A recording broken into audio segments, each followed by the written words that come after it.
in an intelligent way, which I'm sure I won't, but go around and do some brief introductions. And what did I say? It's tell us why you're into lawn care. Give yourself, 0 to 10 on how much you're into lawns and why. So Nick, you're directly across from me. I'm going to go this way. Hi guys, I'm Nick. I'm probably about a 5, I'd say. Just started getting into it this spring. Got 20,000 square feet of turf, so picking away at it and been learning a lot from this group and having fun. All right, I'm Corey. I'd probably say I'm a 9 or 10. I actually started, me and a couple other guys started this Facebook group. And the reason we started it was we were on the national site and all the information, all the timing stuff was just wrong. It's like how, everyone's just giving bad advice. So it's like, oh, well, just stars. And, I got pretty excited when we had 100 people. And then it's like, holy crap, we're at 500 people. And now I forgot how many people it is. But it's celebrated over 5,000. Yeah, it's over 5,000 people. So, it's kind of nice now. I don't have to be so involved. Like at the start, it was like, sure, every second, like you're just trying to build a group. Yeah. But I have about 12,000 square feet of turf. And it's rough. I just bought a house, and it's the front yard's nice. It's all nice, but the rest is weed. Sure. The weed salad, clay, crap, turf, bag grade. Yeah. That's all you got. Yeah. How about you, Jose? My name is Jose. I've been in the lawn care business 4 years, almost 5. Mm-hmm. I think I'd be at 7. Still a lot of things I could learn. But yeah. Right on. I'm Matt. Sorry, it makes sense if you're in this room.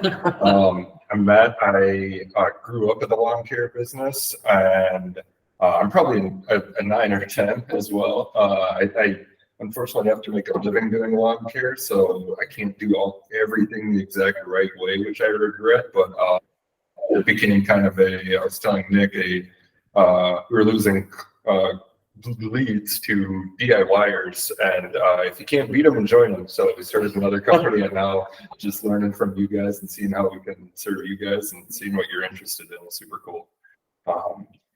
Let's see, who do we got next? Gary, do you want to introduce yourself? 1 out of 10, and then on how into lawn care you are and why. Okay, can you hear me? Yes. Okay. So I'm the lawn water conservation educator at the U of M. So I work with John and Kim, and I guess I'm in the lawn care because I do it for a career, and I've been in the turf industry for 25 years, former golf course superintendent. So I kind of know my way around the yard. Awesome. Cool. Rick, you kind of look like you're in the circle.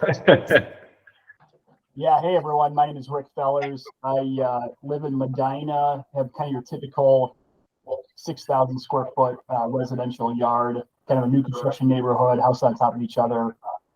And I would say I'm probably a 7. So my dad and grandpa always really cared about the yard, so I kind of grew up with it. And I've always cared about it. I really enjoy it. It's not a chore at all. I enjoy like digging into how much there is and finding new things. It can be overwhelming how many options there are, but I do enjoy the research and science behind it. And maybe like this summer, I took a leap of that. I was always your someone that really cared about the yard, but like just did the 4-step program and didn't know much about fertilizing and kind of beyond that. And I'd say this summer, and shout out to Corey and whoever else, like started following the group and watching YouTube videos and was just fascinated by it. So bought a backpack sprayer and got into a bunch of different stuff that a lot of people play with. Cool, thank you. How about you, Kim? Yeah. Kim Sullivan, I'll tell you, I would put myself, what do you guys think, Gary and John? Maybe a 10. I love turf. I love turf.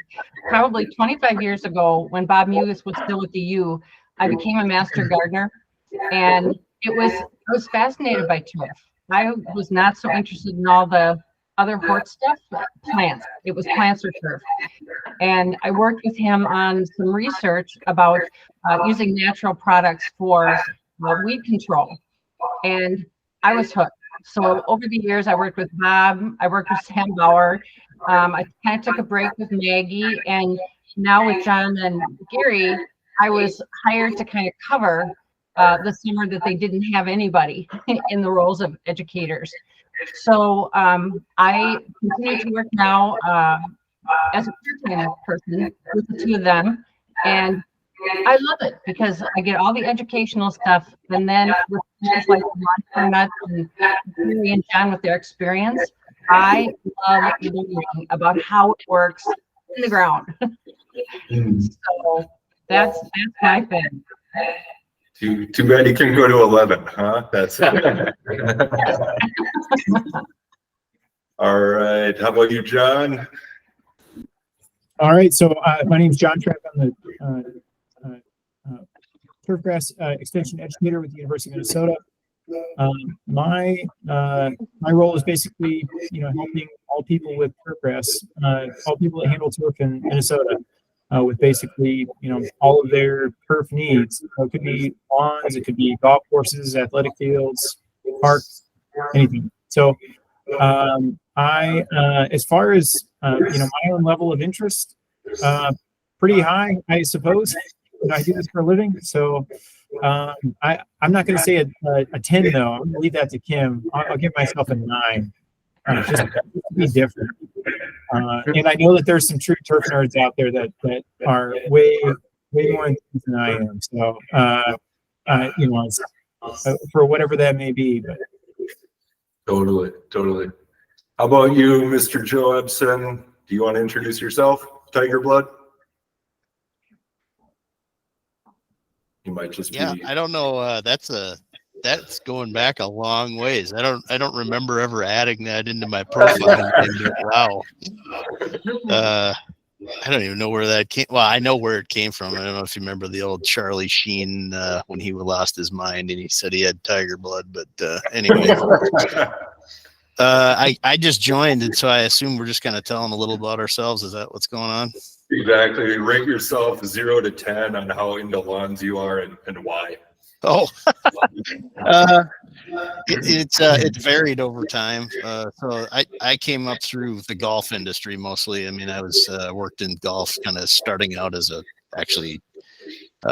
pre-driving age teenager, and then it was a caddy, and then came into the actually working on grounds crews and greenskeeping and stuff like that, and then went on to college, became an architect, and then now managing a civil engineering group for a big, huge engineering firm, and we do all that good stuff. So lawn care is just for me now, just a thing that I do on my own lawn. So I don't know where that fits on the rating system, but try to keep it green and try to keep it tidy, maybe kind of mid-range, Sounds good. Thank you. Matthew, one thing that I notice about Joe, when he writes on the Facebook page, he talks about different areas of his lawn that he uses for experiments. Oh, yeah. And it's something Joe and I have in common, because over the years, as we learn more about fine fescues or these different mixes, I'll go out and buy them. And my lawn is a perfect blend of every mix that has ever existed. It is one experiment. So when Gary was here last week, I was glad it was in pretty good shape. My lawn is very much a patchwork quilt, some of it intentional and some not. That's great. It's probably very robust, I'm sure. Some parts too much. It's so thick in terms I can't even get the mower to go through it in some spots. But yeah. That's good. All right. Well, I want to jump us into a technical discussion, and I'll try to do like a brief kind of introduction, but mainly I want to hear from everyone else's here's experience. So the first and the most far and away the highest vote for topics was bumpy lawns. And I think there's a few different causes. There's just lawnmower rutting. Nick pointed out frost heaves in the sandy soil especially. John, I've heard you talk about the earthworm castings. And I think something that we've noticed a lot over the last 3 years especially is just the thatch from tall fescue thriving in these heat environments when all the other grass goes to heck, so you get these thatched mounds. So I don't know if anyone here has specific things that they've noticed or seen, but I would probably want to direct the discussion too towards solves, especially from the golf industry. You guys have the flattest, smoothest turf from lots of work. So what's that all about?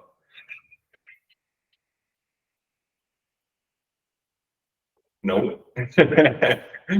Is my understanding it's lots of sand. Is that accurate for either Joe or Gary? Sand in the golf industry is what is leading to the smooth turf or big sand? Yeah, I would say yes, just in general. I mean, in terms of so right now what I'm working on is a railroad, and we actually mine out the poor soils underneath the track and replace it with sand. It's got a fancy name called select granular, but when anybody goes out and looks at it, they say that's sand. Sand has the ability to call it absorb the expansion of the frost. So they call it non-frost susceptible, and that's not really a good word either. It still gets frost, it just doesn't heave. Whereas clay is so tight that ice creates lenses. They call it frost lensing or ice lensing in the soil profile, and it pushes that soil up and it makes a void. And just like it does in cracking a pipe or something like that. It creates space. It expands. I can't remember the ratio. It's like 60% or something like that. I can't remember what the number is, but it creates space, and then when it melts, that space is left behind. And it pushes things like big boulders up to the surface when it does it, or cobbles. So yeah. And Tim, you probably field this question a lot, but I know a lot of homeowners want to roll their lawn, a really heavy roller. And there's obviously the pros and cons to that. Can you speak on that at all? I'm going to defer that to John because I know this is something he is very experienced with. Great. Yeah, there are certainly, I think lawn rolling is one of those things that can help in the springtime. I mean, in theory, I think a little bit goes a long way. I mean, generally what you're doing is just pushing down the heaves from the winter months. Lawn rolling is not necessarily going to help much with the earthworm castings that I think a lot of people are complaining about. And while I have the floor, I would just say one of the more difficult things to control with earthworms that I think are part of the root cause of many quote unquote bumpy lawns is there's really no insecticides that are labeled for earthworm control. So if you're going to try to control them, it's controlling something else and you're getting the beneficial benefit of something that has efficacy on earthworms. So I don't think, to my knowledge, I don't think you can go out and apply something specifically to remove them. There are certain biological controls that can work, like diatomaceous earth, we don't know. Otherwise, products containing carbaryl or imidacloprid have activity, but you have to be targeting something else with those carbaryl or imidacloprid, like Japanese beetle grass, for example. Gotcha. And I believe I was pinging a guy that I actually used to work with, and he said they swore by applying angular sand as sharp sand helps with that. Yep, that's one thing that's always been talked about from an abrasive standpoint. That's kind of what the diatomaceous earth is. That's part of how that works. That's another kind of cultural practice as far as working. I know on golf course putting greens and things like that. I mean, a lot of times you're working you're having other reasons for doing that. And a lot of times, Gary, correct me if I'm wrong, you'll see a reduction in earthworms after top dressings.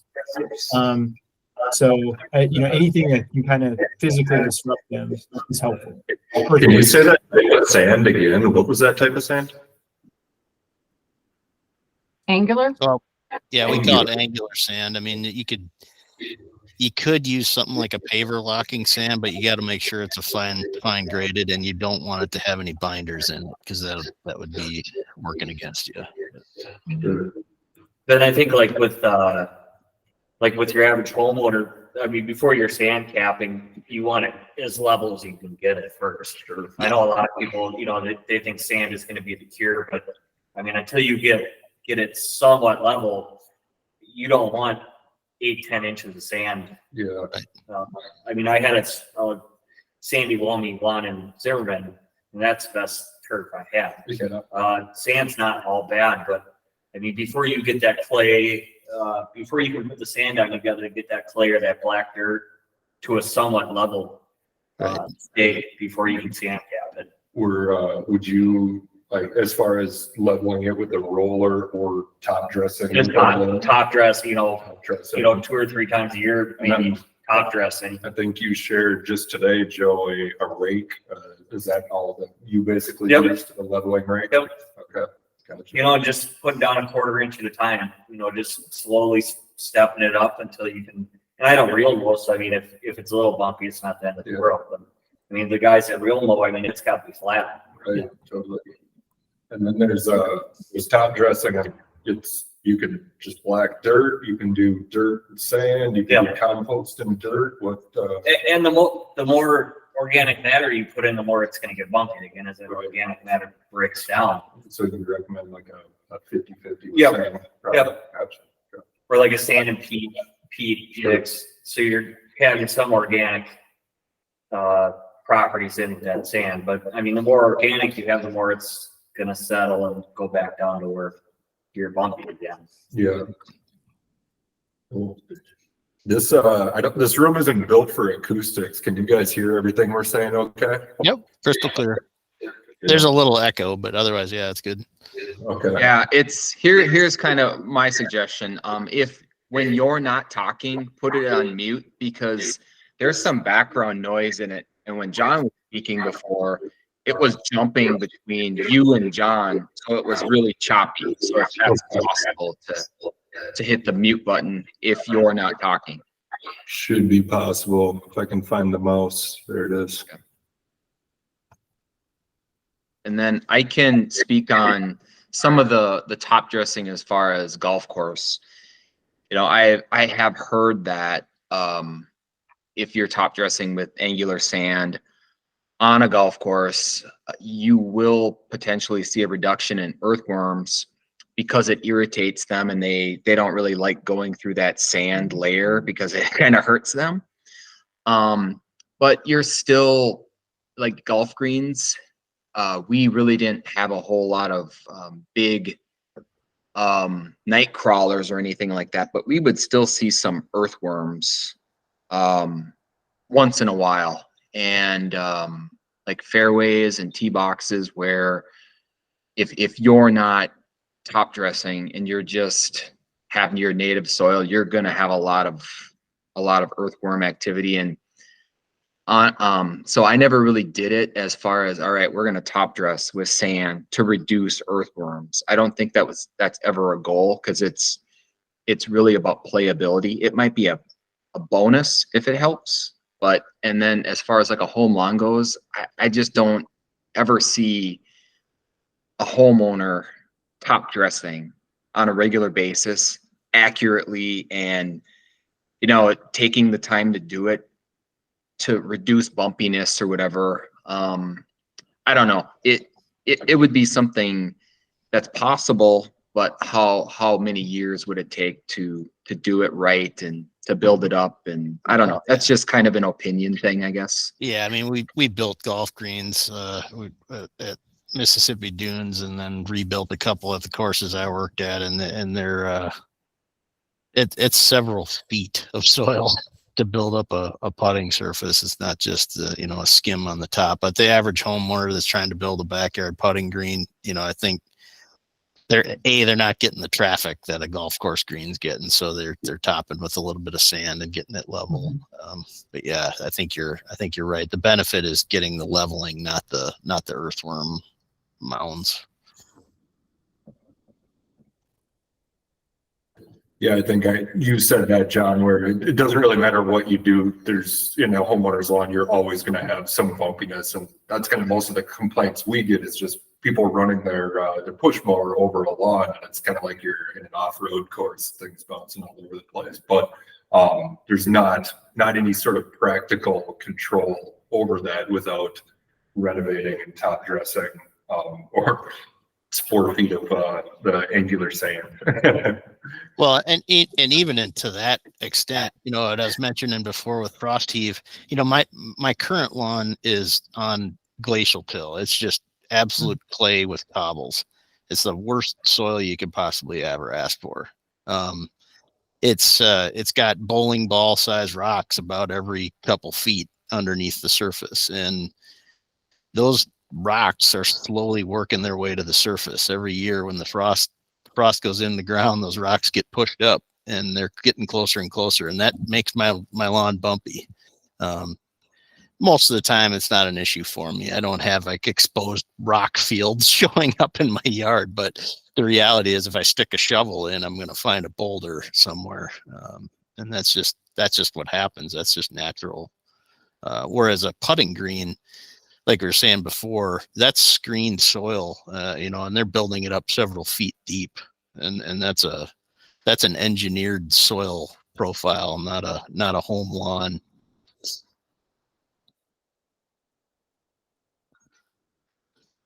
Good deal. I appreciate that. Any closing remarks or questions on bumpiness before we hit the next topic? I guess most of like my bumps are mine would fall from trying to put nice stripes, you know, Yeah. pounded stripes. And if you have a rider or like I have a Time Master, I mean, that's a heavy mower. That's if you're mowing the same pattern every single day, you know, 3 times a week, you're going to put ruts in. And I mean, if you don't want a bumpy lawn, you might have to sacrifice putting those nice stripes and to change the pattern up. I agree with that completely. And I was telling Nick all summer, it's awesome. Those stripes are awesome. But Yeah. now when I'm lowering that mowing height, I Yeah. have perfectly green tracks. It's really obvious. And it is, I think back and forth, like, do I want a level lawn or do I want nice stripes? It's like, I'm probably not having a competitive croquet match out here. Yeah. I like have pride in how my property looks. So I'm going with the stripes. Yeah. All right. The next subject we have is site analysis, and specifically referring to types of soil and additional needs of a lawn where it's not just putting a flat, or like you shouldn't just put straight fertilizer on the entire lawn and you get the same results. An example from John, the field day, you all put it on, but you said this, John, is like in shade, you should be putting down about half the amount of fertilizer as you are in full sun using that. So looking at these different conditions, obviously really big ones for us are new construction. And right outside the front door on the front sidewalk, that is where the pile of rocks and cement from all the construction in the basement, when they're putting in plumbing and stuff, ends up. And then sod gets just thrown over that. And obviously so many things just need to be dug out. But also talking hills. I've got a few topics, but I want to hear if anyone else has anything right off the top of their head that they want to say about kind of site conditions and what needs different inputs on their property. So on the Facebook site, you know, during the first warm stretch, it seems like, what's this dead spot? Is it fungus? What do I need to apply? And kind of go into your burying, concrete. I mean, the first thing you tell someone to do is go stick a screwdriver down. And I think that's, step number one is before you have a nice lawn, you got to get all that crap out of out of your yard. It's just, I mean, you're never gonna have nice grass if you have a pile of concrete, 6 inches under the turf. Absolutely. Yeah. And especially roadsides, right Yeah. next to the driveway and stuff. And I don't know if has anyone here successfully or heard of like people actually digging down right next to their driveway, because I know it's gravel right there. I don't know if that would cause the driveway some structural issues or if it's worth it. But those areas always suffer. Yeah, I mean, I've done it. When I had my driveway redone, the formwork went, tight up against the edge of my lawn. There was maybe a 2 or 3 inch gap in there, and I had the ability to clean that out before I put soil and grass back in there, and that grass is doing just fine. Just from a civil engineering standpoint, you don't want to undermine your pavement. I mean, you spend the money on that pavement, you don't want it to crumble. So that engineered fill, class 5, whatever it is they're putting underneath there, it holds its profile pretty well if you cut it, with a shovel. But you got to backfill it quickly after that. I mean, I'm not saying like within a minute or two, but you can't leave it open for a week and hope that rain's not going to erode it out of there. You do need to get that supported so that doesn't migrate out from underneath the pavement edge. It'll just slump, especially asphalt. I mean, I don't know how many asphalt driveways or trails or things I've seen where the edges of them are crumbling, and that's just the subgrade is falling apart underneath it. One thing that has really made a difference for me, and Gary, maybe you can talk on this, is irrigation when it comes to hillsides and even adjusting it for sun and shade. But the tactic of cycle and soak, where that same 40, I know it's way too much, but 40-minute cycle is about half as effective as 2 20-minute cycles on hillsides if you let that soak in and don't just let it saturate and run off. Yeah, for sure. I have instructed many people to do that, and I've done it myself. The lawn we have here too is mostly clay, and if I ever want to irrigate longer, I will definitely put cycles down just so that it can have a chance to go into the profile. And I've mentioned to anyone who has those types of conditions and slopes and whatnot, yeah, it's a good idea to cycle just so that you can limit runoff and give your water a chance to go where it should go. Definitely. And one more thing too, that maybe Kim, you can talk on with a full environmental scope on a lawn is, you would think that if you have a large tree, you wouldn't need as much water under it being shaded, but in reality, I've seen that you actually need like twice as much water as the rest of the lawn with that large tree and root system soaking up so much more, but maybe twice is an overstatement, and you can talk on that. Oh, you're muted. I love and appreciate that you are calling me out on this, but this is also another one that I think John is the pro on. He has I think he is really moving ahead our turfgrass program because he has a very good environmental impact and effect on global warming as a whole. I love the fact that he really has a whole integrated picture. So I'm going to point at him again, if you don't mind. I know that's his background. Well, I don't mind. I think so. Like, it's kind of funny. Like if you present to like a mixed like horticultural group, they're complaining. They're like, grasses, about like taking up all the water from the trees. And then you talk with, turf people and they're like, the trees. So, they definitely are an impact. I mean, I know I've worked at, I worked on a couple of different country clubs that have hired root pruning services to basically come in and slice roots down, I think somewhere around about 12 inches or so, just basically to get all the surface roots. And you can literally see a straight line up from where that ran, where you'll see like denser, healthier turf away on the side of the root pruning that away from the tree.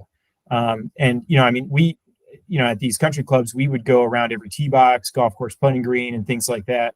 Because obviously the focus is on the turf, but without necessarily damaging too much to the trees. But yeah, I think generally speaking, you have below the drip line, the furthest out branches, that's where the roots, you can imagine that they're going to extend to. They're definitely competing. I don't know for sure if there's any data out there to say, oh, like if you're underneath of a certain tree species or a certain tree size, that you need to increase watering a certain amount. But if you are in drought stress conditions, you definitely are going to have to water more than if the tree wasn't there. But throughout the year, all of those grass plants are using less water because they're just not growing as much. There's more cooling and things like that from the tree. So, but when you are going to water, you're absolutely right. You're definitely going to need to water more when you do, just because you're watering the tree as well as the grass. It's kind of interesting that you say that, because I tried to push with this crazy couple years of drought. This year, I really and I was reeling after a big watering bill last year. I was trying to push my lawn to see just where is the break point where I start to see a lot of drought stress, and I cut my watering back pretty significantly. I think I was back to give or take 3/8 of an inch a week at one point, and the my lot is like a half an acre, and it is just looking at the aerial photo right now, it's 80% tree covered, and the turf underneath the trees gets the benefit of the shade of the tree too, which does help. I noticed that a lot, especially where I have large mature like oak trees, that shade, I don't have to water as much under there. Whereas I do in the open space or under my river birch, which seems to be pretty thirsty, I do have to water more. So yeah, I guess, it's probably tree specific, and like that, I'd be really interested to see if there's any correlation with specific species there. Mhm. Yeah, maples are known for having really shallow root systems, like sugar maples in particular have all kinds of surface roots.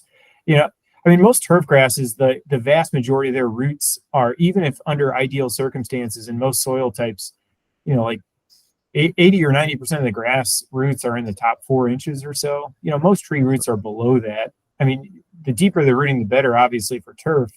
But like most of where they're competing for space is really just in that like 4 to 12 inches or something.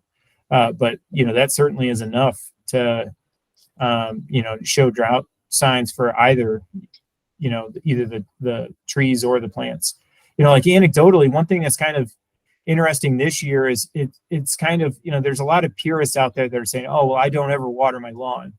And I think that's kind of fine, whatever, sure, more power to you. But when they're also not watering their trees and they're starting to lose trees because we've had 2 or 3 years of drought stress in a row, especially this year, where people are literally losing trees, I think it kind of just is reminding people that, hey, all plants basically need some caressing there. So I think it's, just being an absolutist doesn't necessarily fly in certain years. So I always just thought that was kind of interesting, or, just something I was noticing this year. I think people are kind of warming up to the idea of like, well, my trees are actually needing some water, so maybe my lawn does too. Absolutely. Good. I got it. Okay. I think a lot of most homeowners are doing, like with irrigation, spoil their turf too much and overwater and improperly water. And the first sign of drought is it checks out because it's so shallow rooted.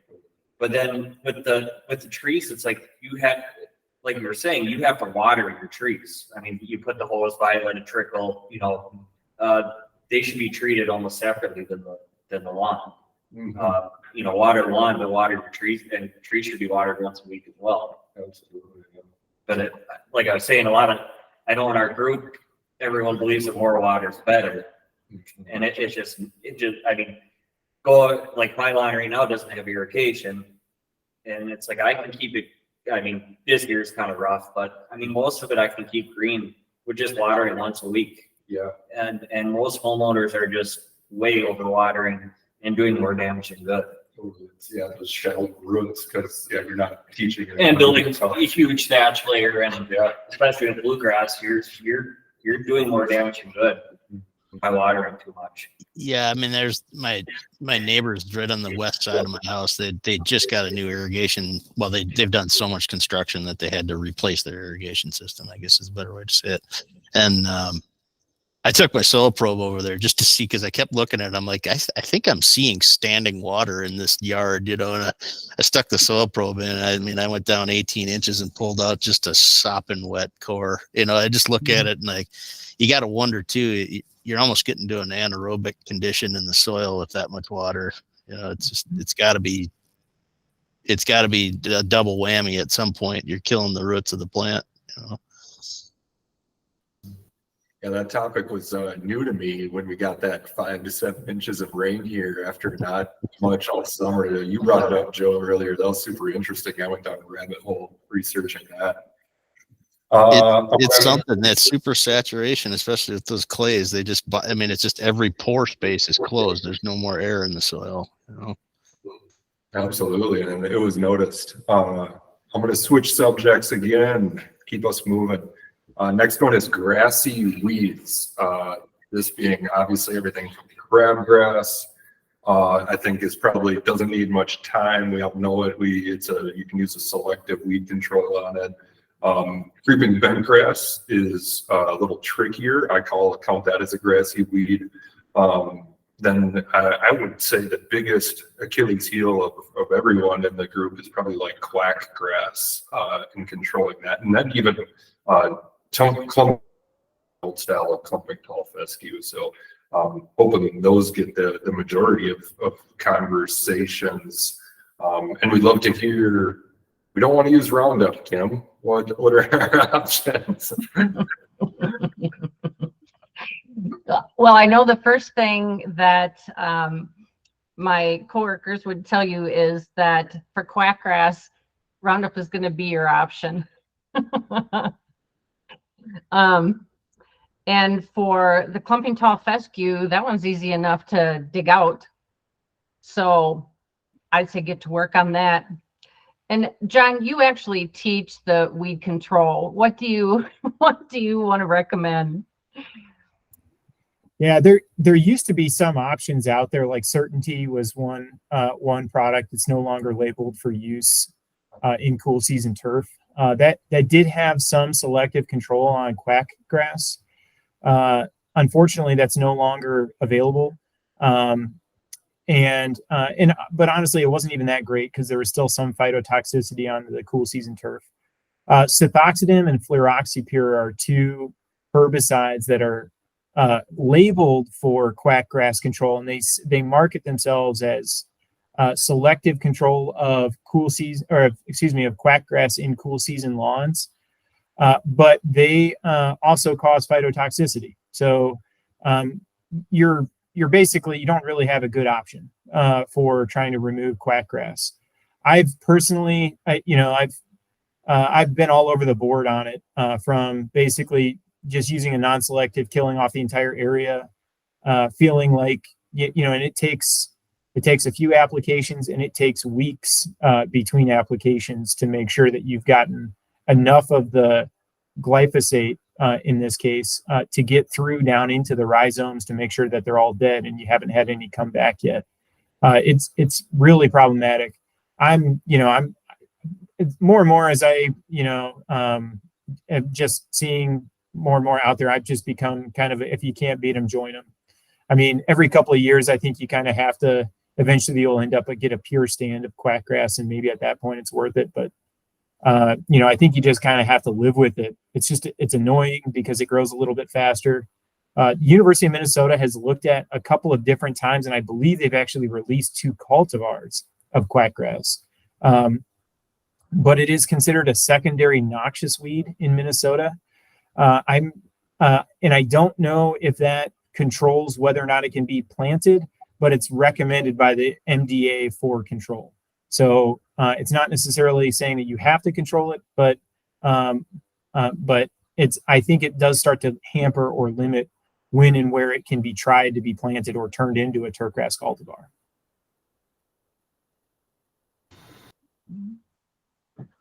Yeah, I was just looking it up because I noticed earlier this year, Certainty, I think they got bought up by a new farm from, can't remember who they were before, but for a very brief period in time, their label had the old Cool Season label back on it, and then Certé hit the market, and that also had it. But I just looked them both up, and neither of them was Cool Season anymore. So I wonder if they corrected their ways there or what. But Yeah, I know it's a part of the yard that I renovated. I mean, I hit it with glyphosate 5-6 times. Well, the neighbor has quackgrass, so I have quackgrass again. I mean, it spreads so quickly, and like you were saying, it's like at some point you just got to kind of live with it. The parts of the yard I haven't renovated, I mean, there's 10 different kinds of grass and weeds, that are, not getting nicked by pre-emergent. And that stuff is going to spread into your good turf stand. And I mean, you just have to mow more. I mean, when it's mowed, it doesn't look bad. As long as it's not, a huge clump that really discolors your turf stand. And it's just a necessary, or, an evil that I think we're going to have to live with until they can figure out how to get a selective herbicide that takes care of it. Mm-hmm. one of the John, did you have any thoughts about, they'd also asked about bentgrass and about the regular tall fescue? Yeah, thanks, Kim. Yeah, really quick answer. Both are non-selective herbicides. There's a couple sulfonylurea herbicides that are harsher on the the bentgrass, for example, or tall fescue seedlings, but not necessarily mature bentgrass, mature tall fescue.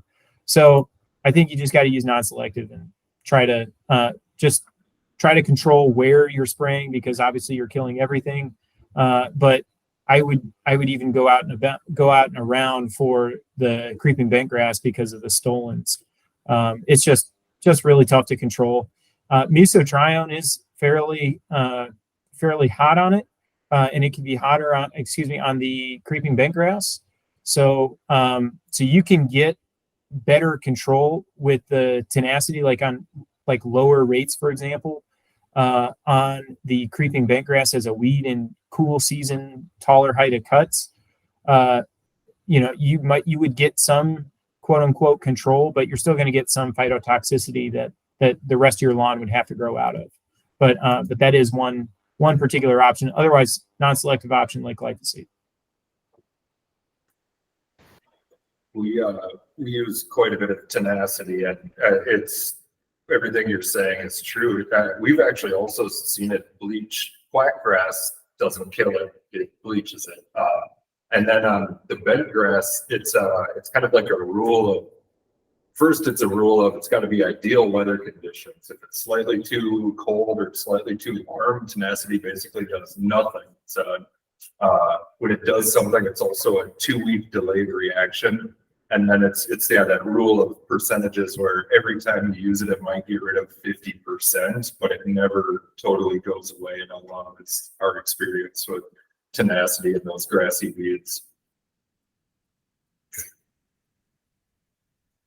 Yeah, that's good to know. I mean, a lot of times, when we're looking at research for these types of control, there's season-long control that we're collecting that data for.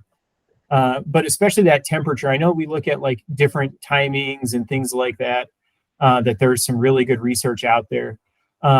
Purdue with Zach Riker and Aaron Patton were two of the researchers that did some of the most, the early tenacity work. And I think that now that you mentioned that, Matt, I do think I remember, that kind of weak response or, kind of growing out of it eventually. But I unfortunately, I think that's just kind of your options for these particular grassy weeds, which are good for job security. If you've got a lawn care company, I think that's one of the, if you're a glasses half full kind of person, it's one way to look at it. Except the client wants it gone right away. Well, if you're using tenacity and you're only getting 50% control, are you getting, is it eventually going to start building a tolerance to that and become less effective? Great point. So, in theory, that's a great recipe for getting resistant weeds over time, is if you are treating them to the herbicide so they're experiencing it, and then what you're getting is you're getting survivors that are able to still reproduce and produce seed heads. In grassy situations, like, in most lawns, grasses aren't getting to the point where they're producing seed heads and then spreading. Most of the time they're spreading because they're getting in because they were either already there and they're just growing and developing, or they came in as like a seed source contaminant. Like a lot of the tall fescue that people complain about is Kentucky 31 forage tall fescue. That comes in as a seed contaminant.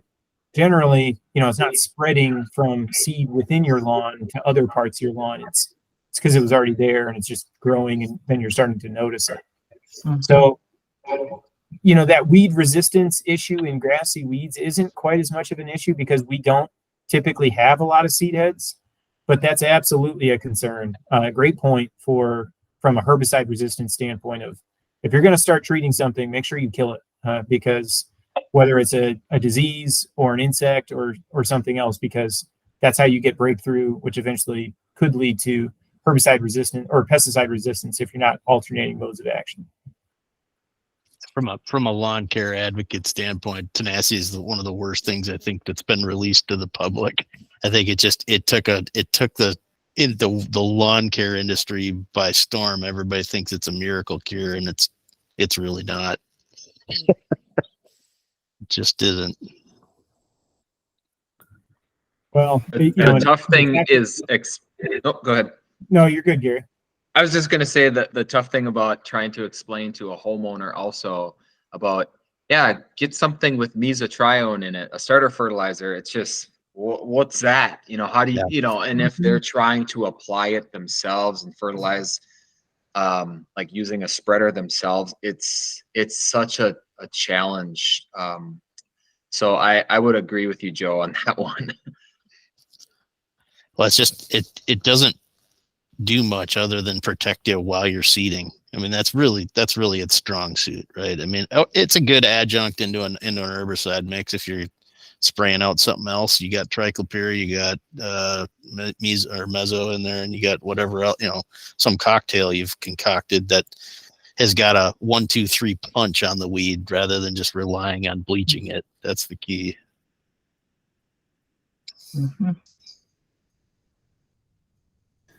And I'll change subjects, but real quick, so just for clarification, when John, I think you were talking about renovation and roundupping a strand of quackgrass or bent grass, what would be your kind of recommended policy? Would it be a couple applications of Roundup 2 weeks apart, or how would you ensure that you're not getting breakthrough after you put a bunch of money into a renovation?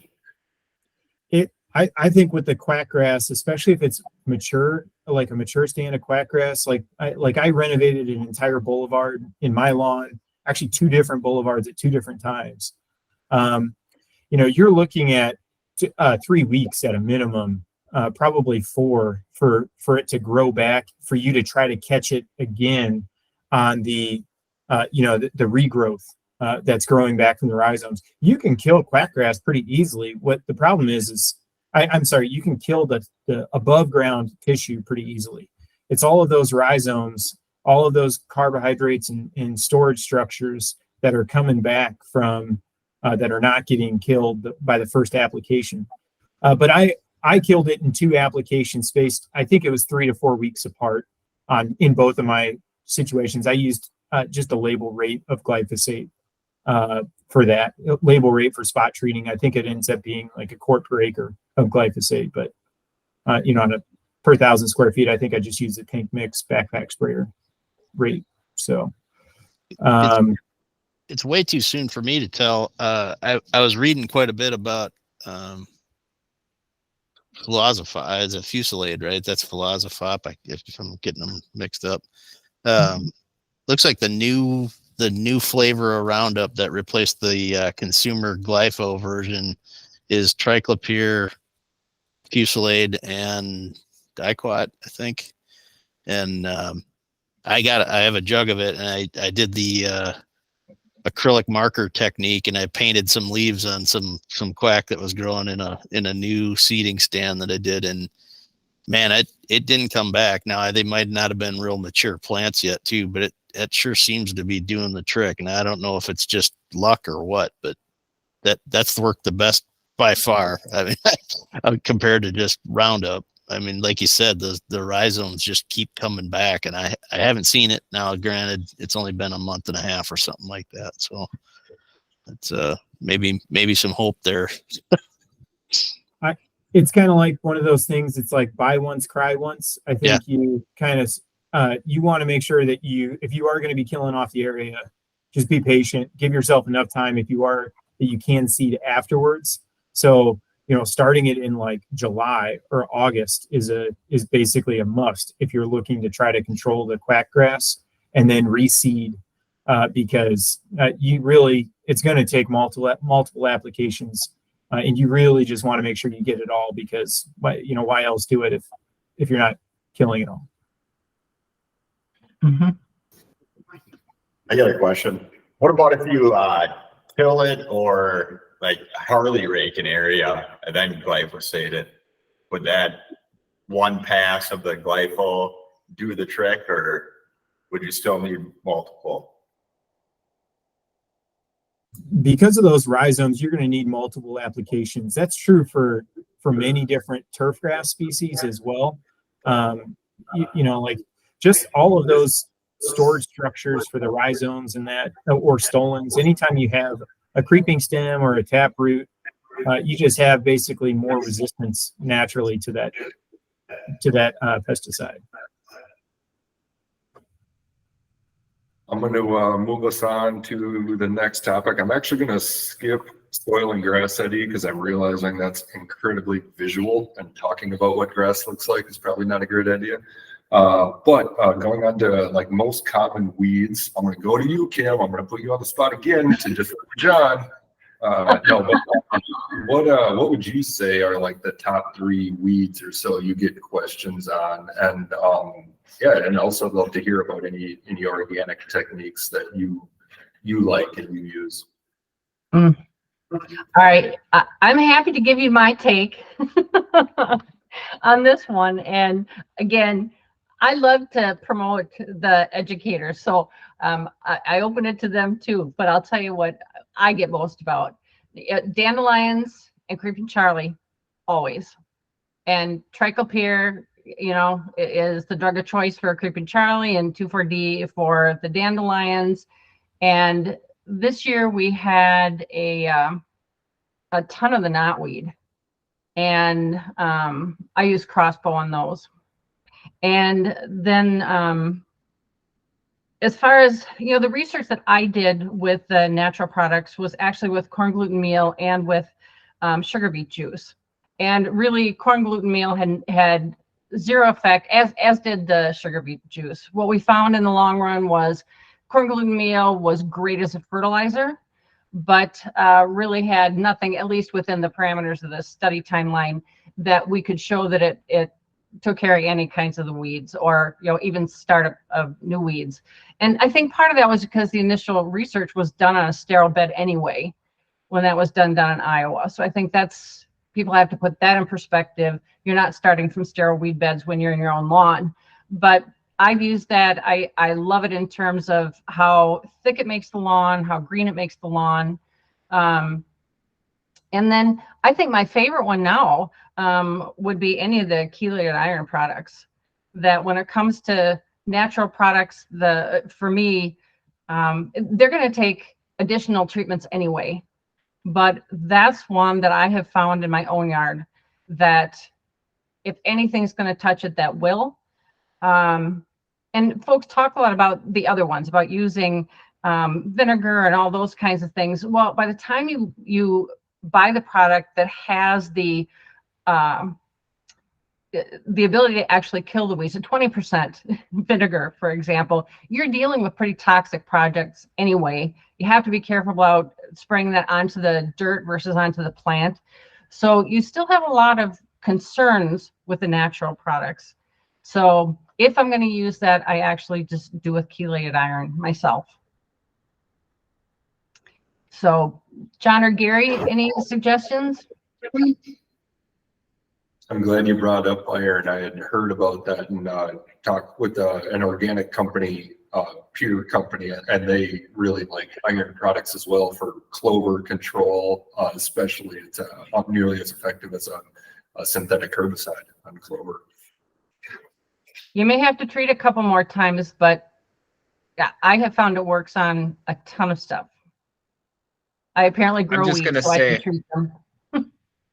I don't have a lot of experience using organics with weeds and whatnot. You know, you hear about the vinegar and whatnot, but I was going to bring up and ask John if did anything come from Maggie's research that she was doing for, I think it was even just crabgrass. You know, like crabgrass is always going to be a #1 weed too. Like crabgrass prevention up at the north half of Tro there. Did anything ever come of that, John?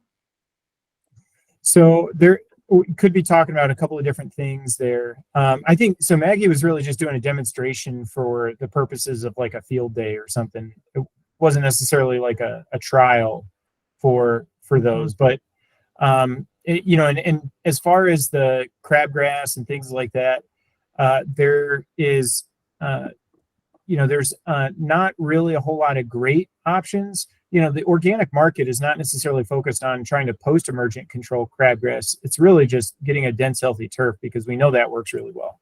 The fine fescues, you know, I actually did some research for, you know, during my postdoc at the university where we actually saw that there was a reduction in crabgrass seedlings germinating and emerging around fine fescues. So we know that there's a little bit of allelopathy going on with certain fine fescue species like the chewing fescue and hard fescues, where there's a natural inhibition for crabgrass seedlings.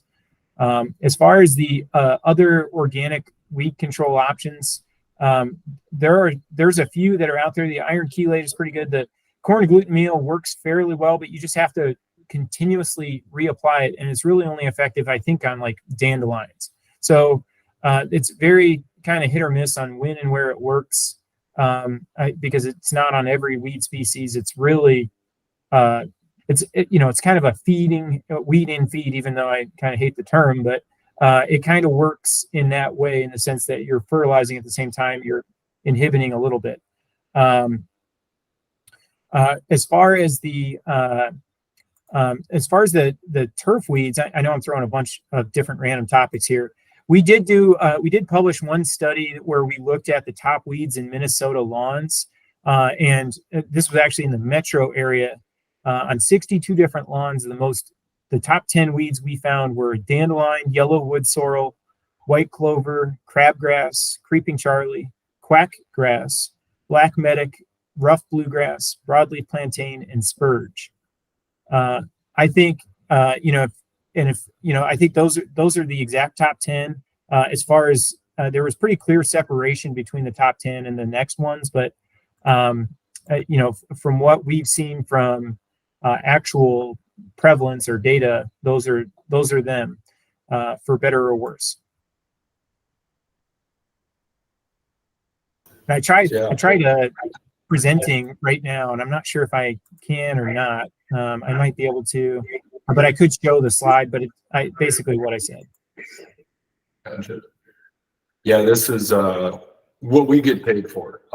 And so the catch-all, which we found that controls almost every weed, it's like 3 things. It is like a 3-way product, 3D, triplet, Trimec, with the trichopyr kind of spiker, we call it. So it's like a 3-to-1 ratio on pints per acre, and that will it's the most effective we've ever seen on creeping Charlie, wild violets, all dandelions and stuff are the easy one. And then the other add-in or thing to consider is what the technical term is non-ionic surfactant, but a spreader sticker, which is basically my understanding, and please correct me, it's a dish soap without the detergent in it. So it slimes up the liquid and makes it stick to the plant much better and improves the plant uptake of the product. So that's nearly as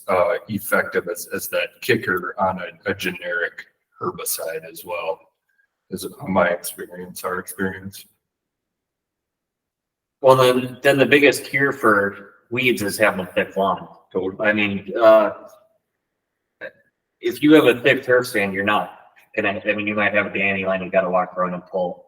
And I think that, you know, a regular, more important than chemicals is a really good fertilizer program that you're thickening that turf stand, constantly mowing and really having a healthy turf stand. And then I think also, you know, there's a lot of, everyone, you know, see the leaf that looks like Creeping Charlie and they call it Creeping Charlie. But I mean, there could be 10 different weeds that look like Creeping Charlie. And I think a lot of us that have thick turf stands are overseeding every fall, no matter what.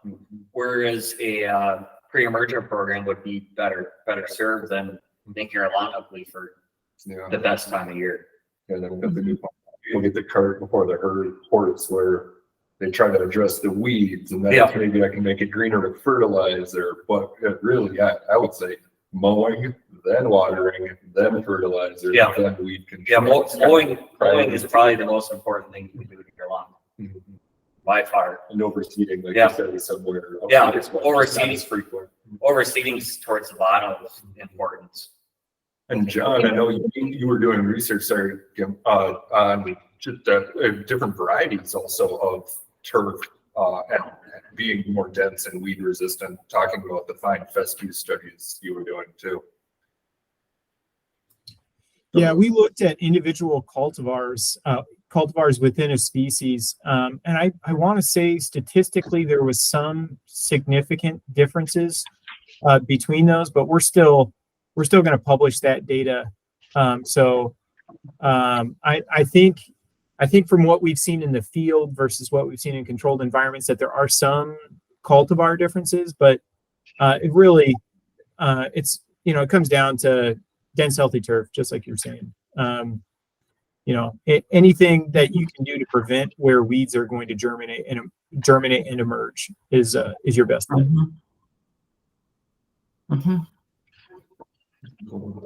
All right, I think I'll go on our last technical discussion, which should lead pretty well into your topic, John. But the last one is just fertilizer in general. There's the topic of liquid versus granular. There are slow release, fast release. There's coatings. There's even within liquid, there's different modes of action. Probably not the right term. And then there's, when it comes to fertilizer, there's macro and micro nutrients. I don't know if anyone wants to just jump off with whatever they're interested in. So I've noticed with my turf type ball fescue stand, it doesn't like to be fertilized a lot. Well, I mean, not that it doesn't like it, but it's not like bluegrass where you put a pound of nitrogen down and you see the results, 6 days. It's like, holy crap, that's awesome. My fescue, you can't see when you fertilize it. There's no increase in growth. It might get a little greener, but I think it's lower, a lot lower input. That being said, I think a regular fertilizer program helps it. You may not see that. You don't see the instant gratification of it. Sure. But like with bluegrass, I mean, you got to feed that beast. I mean, you want it to, and that's part of weed control and all that stuff is, more frequent, smaller, feedings is I think, and that's where you go with the liquid. It's like that, constantly giving it, just a small spoon feeding of nitrogen is a really good plan, I think. Versus, the fourth step of putting down a pound of or, a pound and quarter of, slow release product, I think it's almost better to, every 2 weeks, maybe put down a quarter pound of liquid that's all fast release. Yeah, this is a company, that's something that we kind of struggle with, where the clients want that immediate gratification and immediate result. And so we're putting down a pound of nitrogen in a granular fertilizer form. It's at least 50% slow release, which is the right thing to do. But it's also high in iron to get a dramatic color change.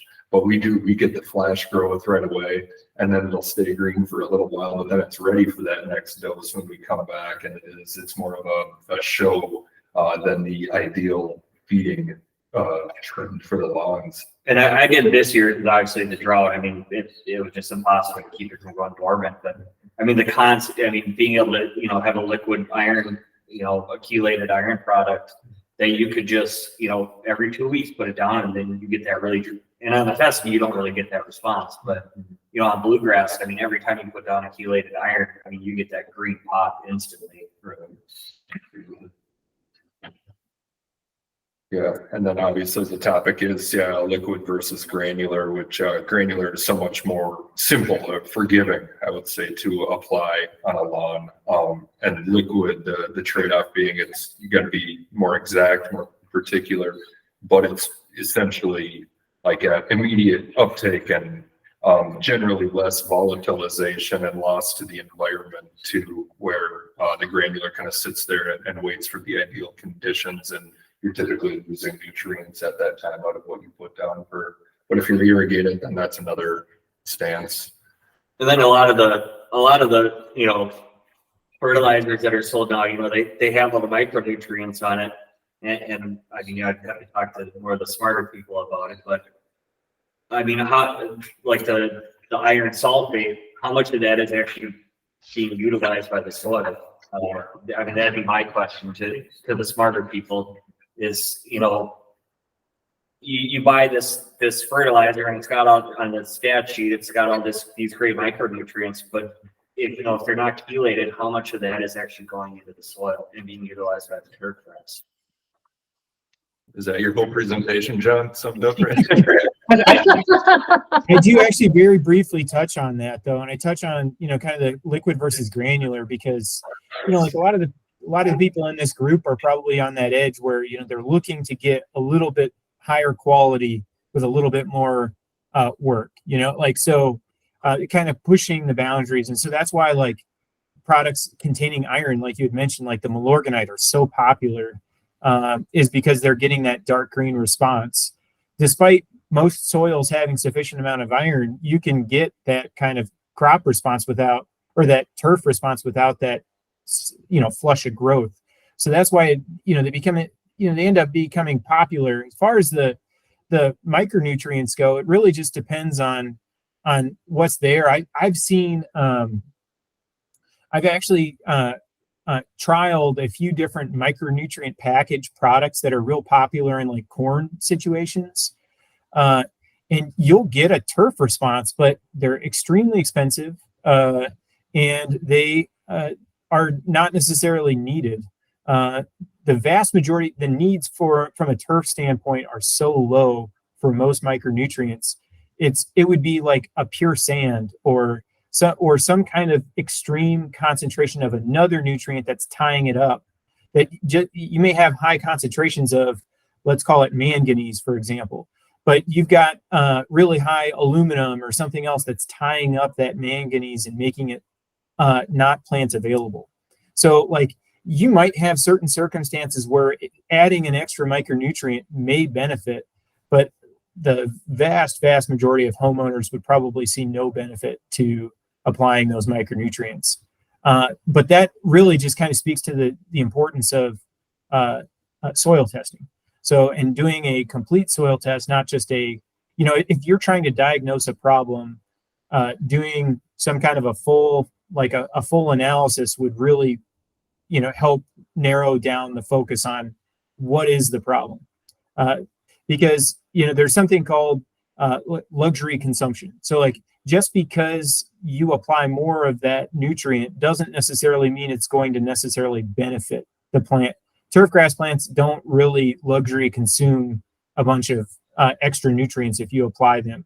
They're really, if they're getting as much from the soil as they already are, you're literally wasting money because the plant cannot take up any more of it. There are some extreme examples of that, like the iron I had mentioned earlier with like in Milorganite and other common fertilizers now, where you can still see a little bit of a response. But generally speaking, most like of the lesser known macronutrients and then most of the micronutrients, you're not going to see much of a crop response or a turf response, excuse me, from applying them, whether it's as a liquid or as a granular. I can tell you just from the golf course industry, like I did it all, and it was always about, in my mind, plant health, to make sure the plants have these micronutrients, use biostimulants, humic acids, all of these things I was throwing at the turf. But did I visually see any difference after applying them? Never. Was I making the plant healthier? Maybe. I don't know, because you don't see that response. That's where like John said, the soil tests kind of come into play to find out what's going on there. But we did it. I guess I did it as just somewhat almost making myself feel better. Like I'm putting it down, so I think it's going to benefit the turf. And homeowners, using it, or if they request it or whatever, you probably do it to like grant their wishes of, okay, I applied it, but is it actually benefiting them? We'll never probably know any difference one way or the other. I guess that's just kind of my opinion, but I don't know. John, any thoughts on that? So as far as like the soil, another option is doing tissue testing. I think from like a diagnostic standpoint, that's going to tell you, okay, what is actually getting in the plant. Just because you do a soil test and you see, oh, I'm sufficient in everything, that doesn't necessarily mean it's all getting into the plant. A tissue test is going to be a snapshot, real short window of saying, okay, this is what got into the plant recently. But those are, again, two really great diagnostic tools. As far as the micronutrient applications and things like that, many times they are important for stress regulation. And if you are noticing an issue, I think that's one of the areas that I look to, is okay, what did the last soil test say, or have you had a tissue test done recently? That's going to really help. It may not answer everything, but it's the very first place I would look. I like that you said that, Gary, about the golf industry. We work a little bit with those people, and I've noticed that it's very much an industry of like, last year I put down humic acid and the grass was good, so this year I got to put down humic acid. Or like last year I patted my tummy and rubbed my head, so this year that's the first thing. And I feel like homeowners always strive for that golf industry standard. If we had a client, a quarter for every client who said, like, I got a buddy who works for a golf course, so we do this, and it's like, oh, I don't know if that's the best standard. It definitely leads the industry as far as greening things up and making grass grow, but it is a lot of we did it last year, so let's do it this year. John, are you ready to roll into your topic, building on this macro nutrient discussion? Sure. I think, I'm going to start sharing my screen here. I'm going to try this, and let me know if you guys can see this. Can you see my presentation?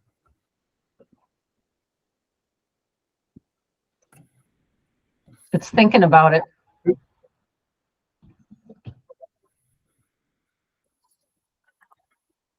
Sorry, we can see the Google Meet. It might be your extra monitor that your presentation is on that's not being shared. You're absolutely right. Let me try this. how about now? Nothing yet. Okay, I can go back to. Yeah.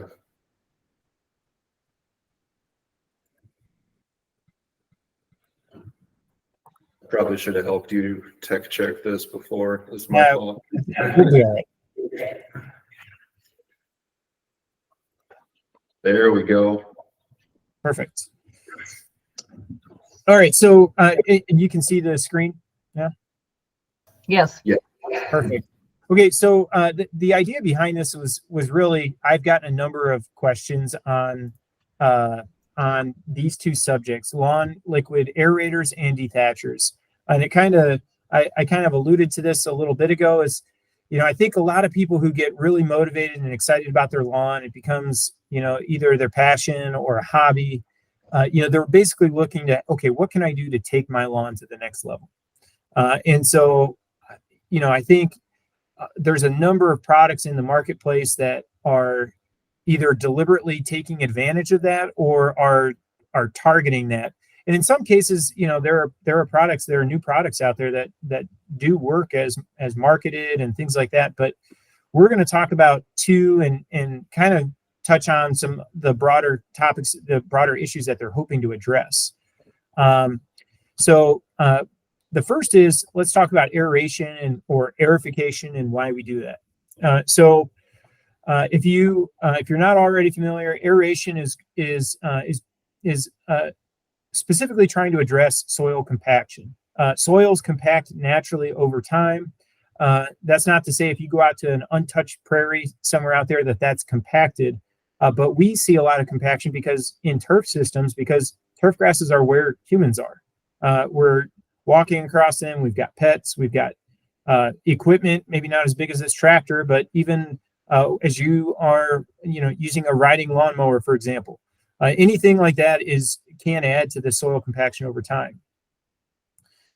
Aeration also is attempting to try to increase gas exchange, because as you get the distance between colloids, between soil particles decreases, and you're losing pore space, you are losing gas exchange. And so you can get anaerobic conditions, or which is gradually filtering out which types of soil organisms you can have, which would make, reduces things like water infiltration and even nutrient exchange. So it's just very critical, just can gradually shut things down over time.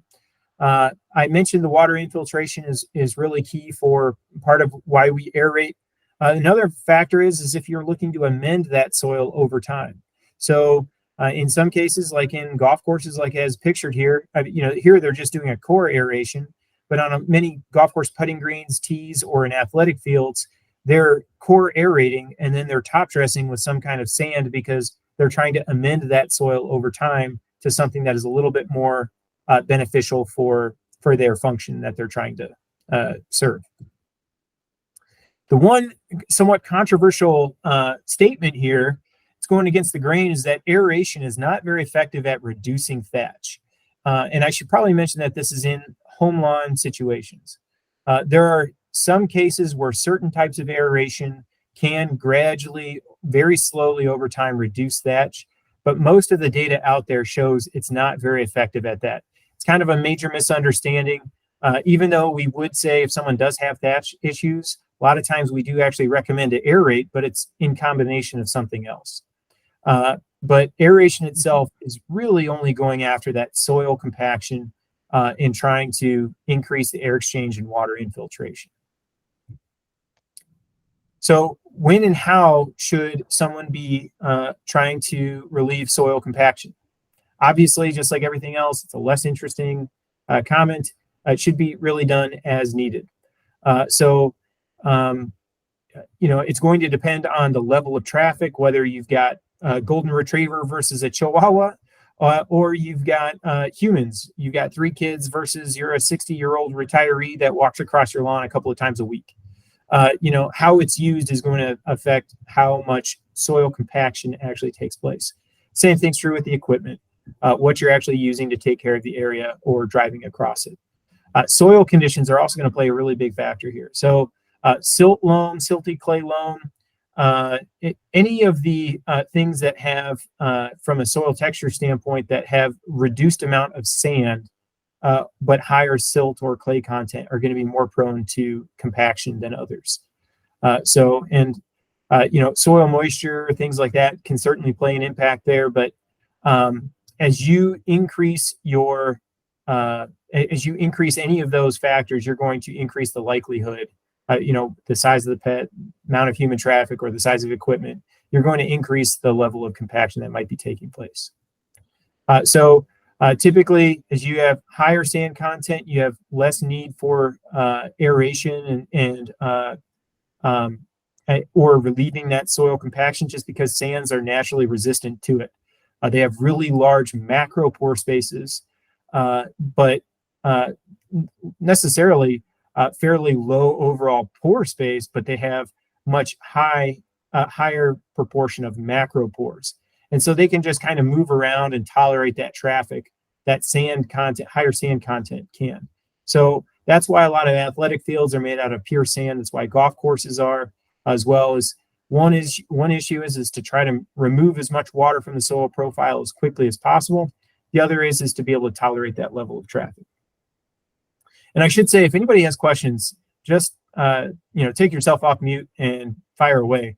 I would much rather have a discussion than me sit here and just talk the whole time. But don't have any hesitation for interrupting.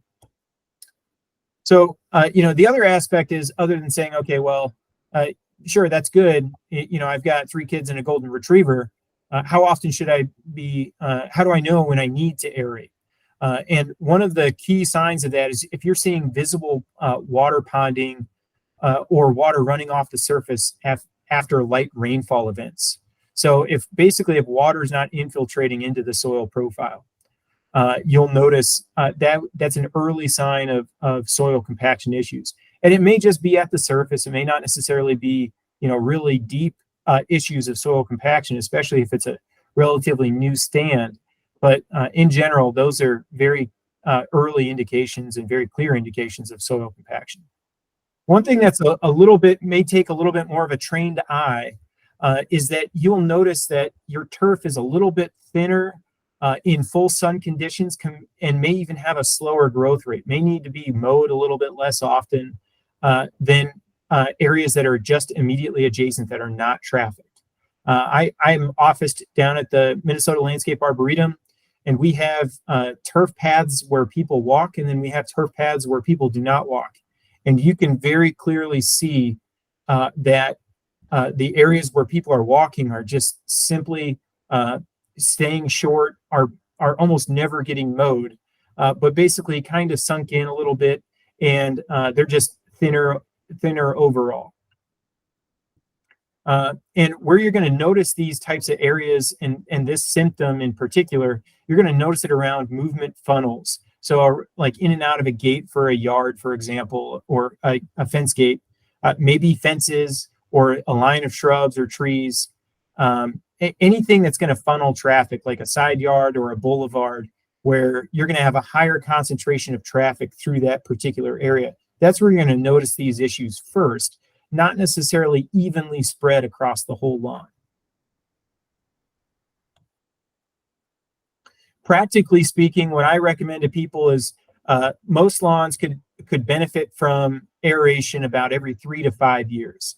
If I had access to the equipment, or if I wanted to really push things, aerating more often is going to be beneficial. It's always going to help with getting water infiltration and gas exchange, potentially even help with rooting depth and overall concentration. But most homeowners, I think, would probably benefit about every 3 to 5 years, depending on soil conditions and how that lawn is being used. So what do we know that works for relieving soil compaction? Here, photoed in the picture is a core aerification. This is on a very low-mown turf golf course putting green. This is in a trial that was taking place. I think that this is actually at Michigan State University, but this is a comparison trial between different cultivation methods for how that's affecting thatch management. But we know unequivocally the best thing for relieving soil compaction is mechanical core aeration. That's those cores, those plugs of soil that you're seeing spread across the soil surface there. Solid tine aeration can provide some temporary relief, but it's short-lived. It's not necessarily going to benefit that. Generally speaking, the deeper the better that you can go but it really just kind of depends on your soil conditions. And, because many soils, you're not going to be able to aerate more than the top 3 or 4 inches. But as deep as you can possibly go is going to benefit that much more. If you think about on what aerification is or aeration is, you're punching a hole into the ground and hopefully you're removing that core. But as you're putting that tine down into the ground, you're actually moving the soil aside from itself. So in theory, you're actually causing compaction to increase just very briefly until those holes are filled up and the ground is actually able to spread out and move. But generally speaking, core aeration is the very best thing for soil compaction. Now there are 2 other methods: air or water injection, or drill and fill. So the air or water injection is literally, as the name suggests, injecting air or some kind of water to basically go down and break up compaction layers. Drill and fill is core tine aerification just on steroids, where you're literally taking out a much larger core and then you're replacing that immediately with some kind of amendment like sand. Those are much more popular on golf course putting greens, fairways, tees, but they're or sports fields. They're not really at all practical for most homeowners or in home lawns. And one question that we often get is, does time of the year matter? And the quick answer is ideally you just want to make sure that you're not doing it in a time of year where the turf is already stressed. So winter or summer in Minnesota. What I would recommend, and this is true for any kind of practice you're doing to your lawn, it doesn't matter if you're spraying, fertilizing, or applying any other kind of pesticide. You want to be doing that when the plants are actively growing, other than things like a pre-emergent herbicide. There's exceptions there, but generally you want to be doing these practices when the turf can tolerate that kind of stress, because aeration is a stress, just like mowing is a stress. You want to do it when the plants can actively recover and you're not stressing them further going into a stressful time period. So you want to avoid aeration a few weeks prior to either winter stress or summer stress, just to make sure that they can grow out of it and aren't stressed going into that time period. There's a little bit of mixed data on whether or not from a lawn care setting, if fall aeration is better than spring aeration versus summer. But generally speaking, I think anytime you can get out there is going to be beneficial because soil compaction itself is a multi-year problem. It's not something that just happened this past summer. It's something that's been building up over time. Waiting for the next spring is not going to make it's not going to necessarily kill your turf. It's just, it's going to, it's just, you may want to consider that based on the timing and where you're at right now and when you can actually get to it. But any time the turf is growing is an appropriate time for doing that. Now, that said, if I had to choose just one time of the year, what I would do is I would try to time that aeration with the early fall. There's a number of reasons for that. One, you're able to do it before the winter, so the turf can actually respond before going into that summer, before that winter stress.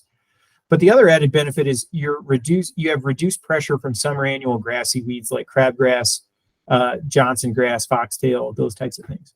So, as you're pulling up cores to the surface, sometimes they're collected. Most of the time, they're just spread across the surface of the soil.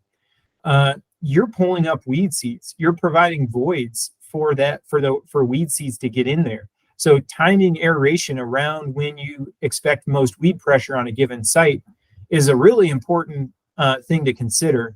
So the time when there's the least grass or least weed pressure in a year is that, September 1 to October 1 timeframe for most of Minnesota. Increased rooting in the fall. There's a little bit of data to show that you're actually getting some rooting benefit by aerating, but anytime you're looking at root data, if it's not in the field, if it's not data collected from the field and real world field conditions, it always has to have a caveat of, oh, this is done in a controlled environment or something else. And even if it is done in the field, it's really difficult to accurately sample or simulate and measure what's going on with rooting in field conditions.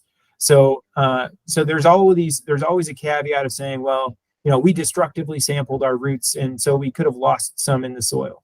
There's all kinds of potential explanations for sources of error or variance.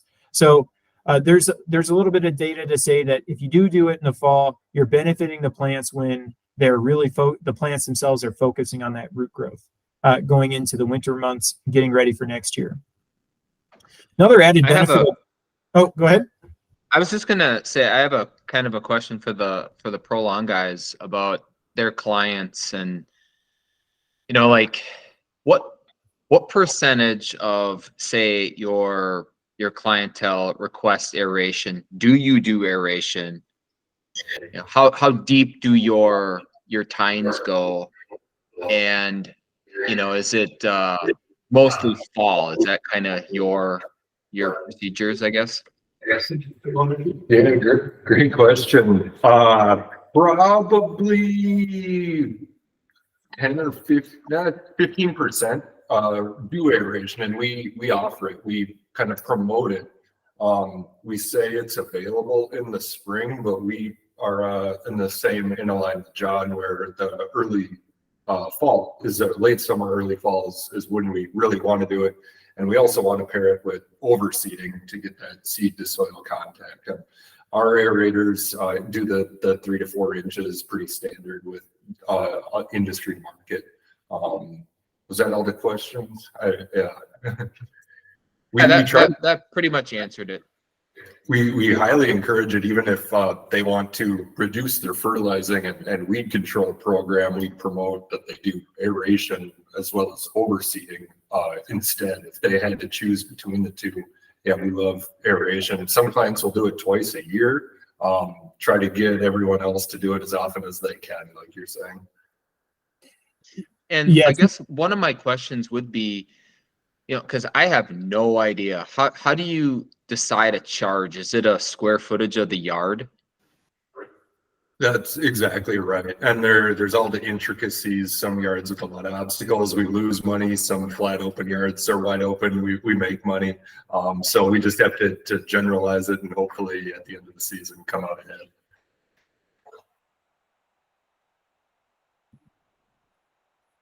Yeah, I think lawns are almost always going to benefit from that, just because of the air exchange aspect and the water infiltration. I mean, one of the reasons why we have turf grasses is because of those environmental benefits of that, allowing water to infiltrate. So any aeration is better than none.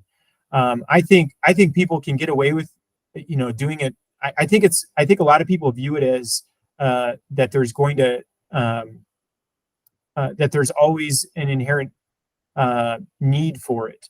But, I still think, I think scaling, many people, like I have an uncle who lives in the Twin Cities, and he's like, well, I'm getting my lawn aerated. And, I think if you were going to do it, just make sure that you're aerating at least, from a disruption standpoint. I would much rather focus on, if you're going to be there and you're going to take the time, just do multiple directions. If you're going to be like renting an aerator or anything like that, as opposed to just doing it once and calling it good in one direction. You're really disrupting a very small surface area. I would be kind of aggressive with it if you are going to go ahead and do it. And I don't know as far as Matt, what you guys do from a from a practice standpoint, on how you decide on how much actually needs to be done, or if you're basically going perpendicular or multiple directions or anything like that, or if it's just if it sounds like you guys are doing it enough for the customers who are ordering it, maybe where that's unnecessary. Yeah, it's a great question. Unfortunately, usually for us, aeration is reactive. It's not a proactive result. And it's, again, usually aeration paired with overseeding. And so when we arrive at a property, we will see the bare areas or the dead areas, and those will get 2, 3, or even 4 passes with our aerators drop seed as they go. So it's basically as needed for the conditions of the lawn, the specific conditions. And again, back to that site analysis, we know south-facing hills and along curbs and stuff are going to need significantly more than the nice shaded area in the backyard. Yeah, absolutely. And the other reason why the fall is looked at as being kind of ideal is in most falls we have more soil moisture, or we at least have adequate soil moisture, which is going to help with penetration of the tines from the air fire. So anytime you can have at least adequate soil moisture, like field capacity, where it's not saturated but not very dry either, because that's ultimately going to help with pulling and ejecting the cores, but also going to help with tine depth. So that's another potential reason for that kind of early fall time frame. But if you're really dry and you're booked and you're scheduled to get your aerification done, like I said, some is better than none. But if you can time it around some kind of a light rain, I think you're going to end up with a little bit better core aeration. So what does not work for relieving soil compaction? So I can't believe these things are still around. Lawn aerating shoes. Like I said, my uncle is kind of this barometer for what the everyday homeowner is thinking about. And many of them are still thinking that these types of things work. It's just a really, just really ineffective. When I was going through turf school like 20 years ago, I remember turf faculty were making fun of these types of things back then, and they're still around. So they definitely don't work. The other thing that doesn't work are liquid lawn aerator products. And they are very common, very prevalent in the marketplace. I'm not going to rag on certain products in particular, but they are certainly something I get a lot of questions about. And even if you go on like extension.org, which is a great resource for looking at what the average homeowner is struggling with for their lawns, you'll see a couple of questions a month asking about liquid lawn aerator products. Most of the time they're made from proprietary or unknown chemistries where the companies themselves are under no obligation for reporting what's actually in the product itself. Many of them, if they do say what's in it, they'll say, oh, they're humates or they're surfactants, something that may have a little bit of agronomic benefit by itself or in combination with one other goal. But there's not really anything to suggest that either humates or surfactants actually work in lawns. And like I said, there's virtually zero university or replicated field trials that are showing statistical differences. I've basically talked with several colleagues, around the country that are doing turfgrass research, and a couple of these companies themselves are, they're very active in the turf and ornamental market, but they're also playing around in other industries as well. And the one common theme is there's virtually no replicated field trials. And if it would be one thing if there was like some work to suggest, hey, you know what, we saw this work in one circumstance, but I have yet to see that for really any of these liquid lawn aeration chemicals. One thing that I always kind of think about is they're very low use rates. So they're typically a hose attachment or they are expected to be sprayed across the lawn as a liquid product. You know, you're looking at like, even if it's like a gallon per 1,000 square feet or something like that, I'm not sure how that's really going to help relieve soil compaction at such a low use rate. You know, it's not like you're going to be able to change the structural stability of a soil. It's not like farmers are going out and using this when they themselves are using plowing to relieve compaction or to break up plow layers. You know, these types of products would be used in a lot of other industries, but they're targeting turf because it's not like you can actually go out and measure and say, hey, this is what my soil compaction is right now. It's not like it's readily available for a lot of people to do. So showing that they actually work is difficult to do sometimes. Now, there is one other class of product that is sometimes marketed as relieving soil compaction, and that's a lot of calcium-based products like gypsum. Gypsum is calcium sulfate. We know that calcium plays an important role in soil structure. Right now, I could not find any peer-reviewed data that showed that gypsum actually does help with soil compaction. I have actually seen a couple of studies where there's various calcium sources that can help with certain soil stabilization, but that's a different problem altogether than aeration or trying to relieve compaction. So in many cases, they're marketed as soil flocculant or something else like that. But so far, there's really no data to suggest that they actually work. You know, you may even see things for like slag lime or ash or other things like that. Same thing. Those are all calcium type products. They typically not a whole lot of data really, or zero data to show that they actually work. So related to that, you know, related to the soil.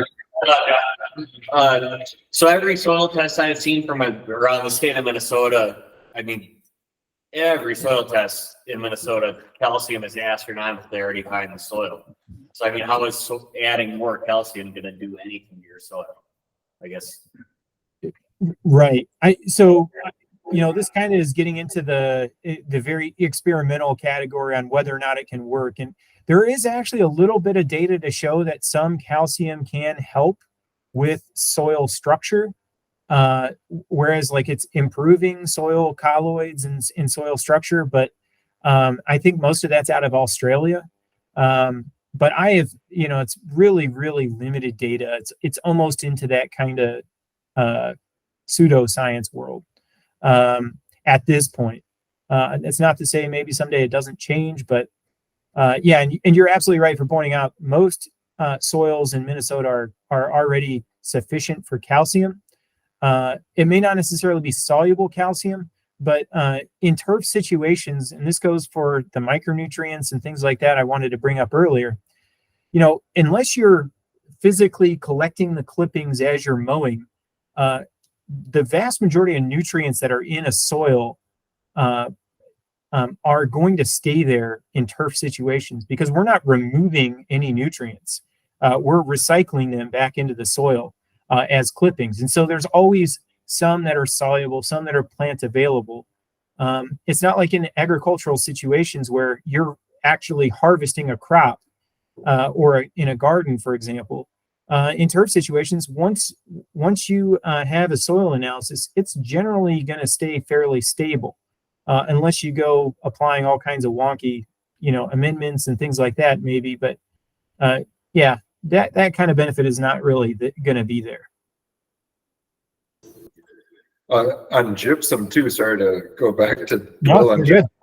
I've heard over and over again that it breaks down clay soils. Is there anything to that, or is that nonsense in marketing as well? That's a lot of that work breakdown is doing a lot of work there. You know, gypsum is oftentimes used as in soil stabilization. It's used for like in some kind of landscaping and things like that. That soil stabilization is a really loaded and misunderstood term. You know, in some cases, people are saying, "Oh, well, you know, like it's improving our soil structure," and some some people attribute that as, or they think of that as saying like, oh, well, I'm breaking up big soil colloids and I'm making it more of a stable surface that's less likely to erode. In another way of looking at that is you're improving or you're strengthening the soil colloid, so you're not really doing anything to those clay particles. If anything, you're strengthening them. So by stabilizing them. So I think like it depends on who you're talking to and how they want that product to work. I don't have a whole lot of experience with that, but I don't think you are going to fundamentally change your soil by adding something at 200 pounds per acre. It's just a very, that would be the recommended rate for a product like gypsum. So like that's a very, in turf situations, when you break that down to pounds per 1,000 square feet, it gets even, kind of more laughable on how little you're actually doing to the soil, and people are expecting big changes from it. So it's, an inch of topsoil across an acre is 1 million pounds, or an acre furrow slice. I think it's 12 inches. I'm talking out.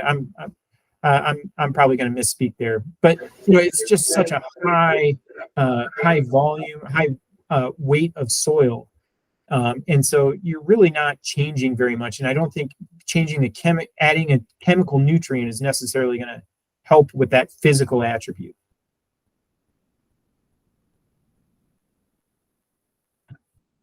Okay, so anytime you're talking about aeration, I mentioned that core aeration is not very effective at reducing thatch.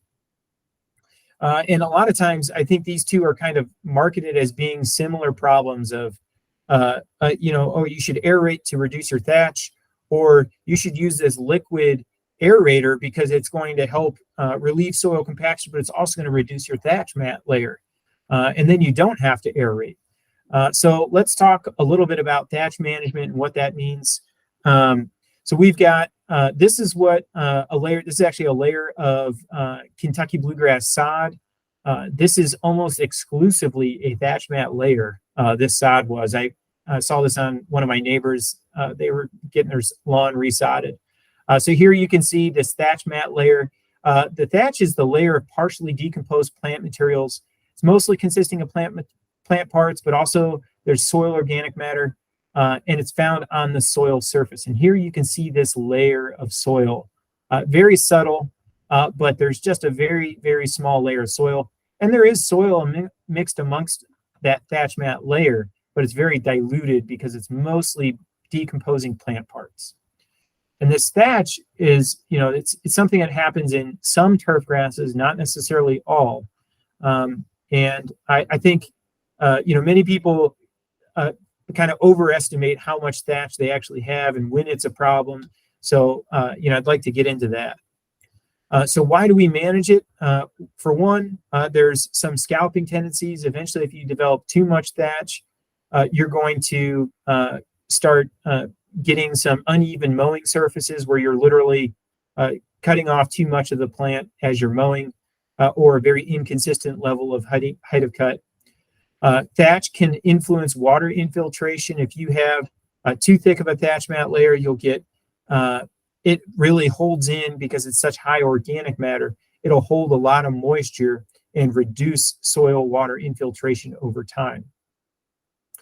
It can affect rooting depth because if you have an irrigation system, you have a high thatch content, you're going to have reduced rooting because, well, not necessarily, but if you're irrigating too frequently, for example, that area is going to hold a lot of water.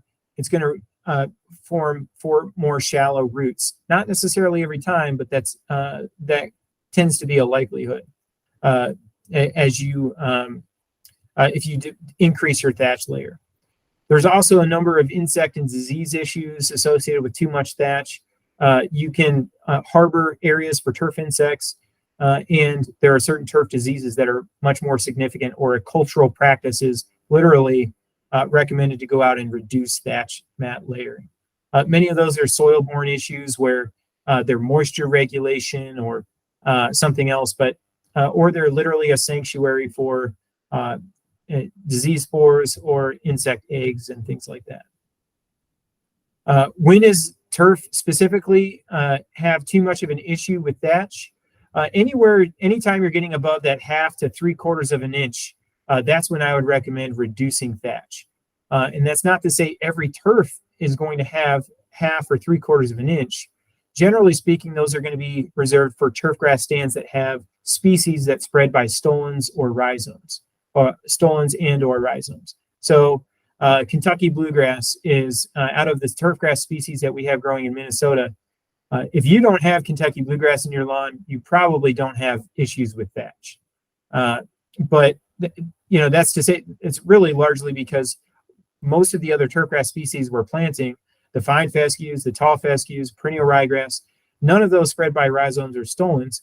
They're not going to necessarily develop really thick thatch mat layers. Now, you may have turf leaf litter, but that's really just decomposing plant leaves. Those are not the stems, the rhizomes, the stolons. Those have more lignin. Those take longer to break down.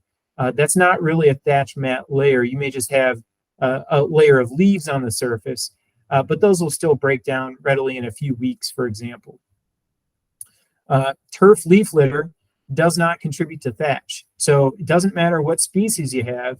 We always recommend returning the clippings and collecting or bagging your clippings is really just removing nitrogen and many other nutrients from your soil. But there's this still belief that just won't go away that lawn clippings are contributing to thatch mat development. And we know across all turfgrass species, it doesn't matter what it is, warm season or cool season, turf leaf clippings from regular mowing does not contribute to thatch.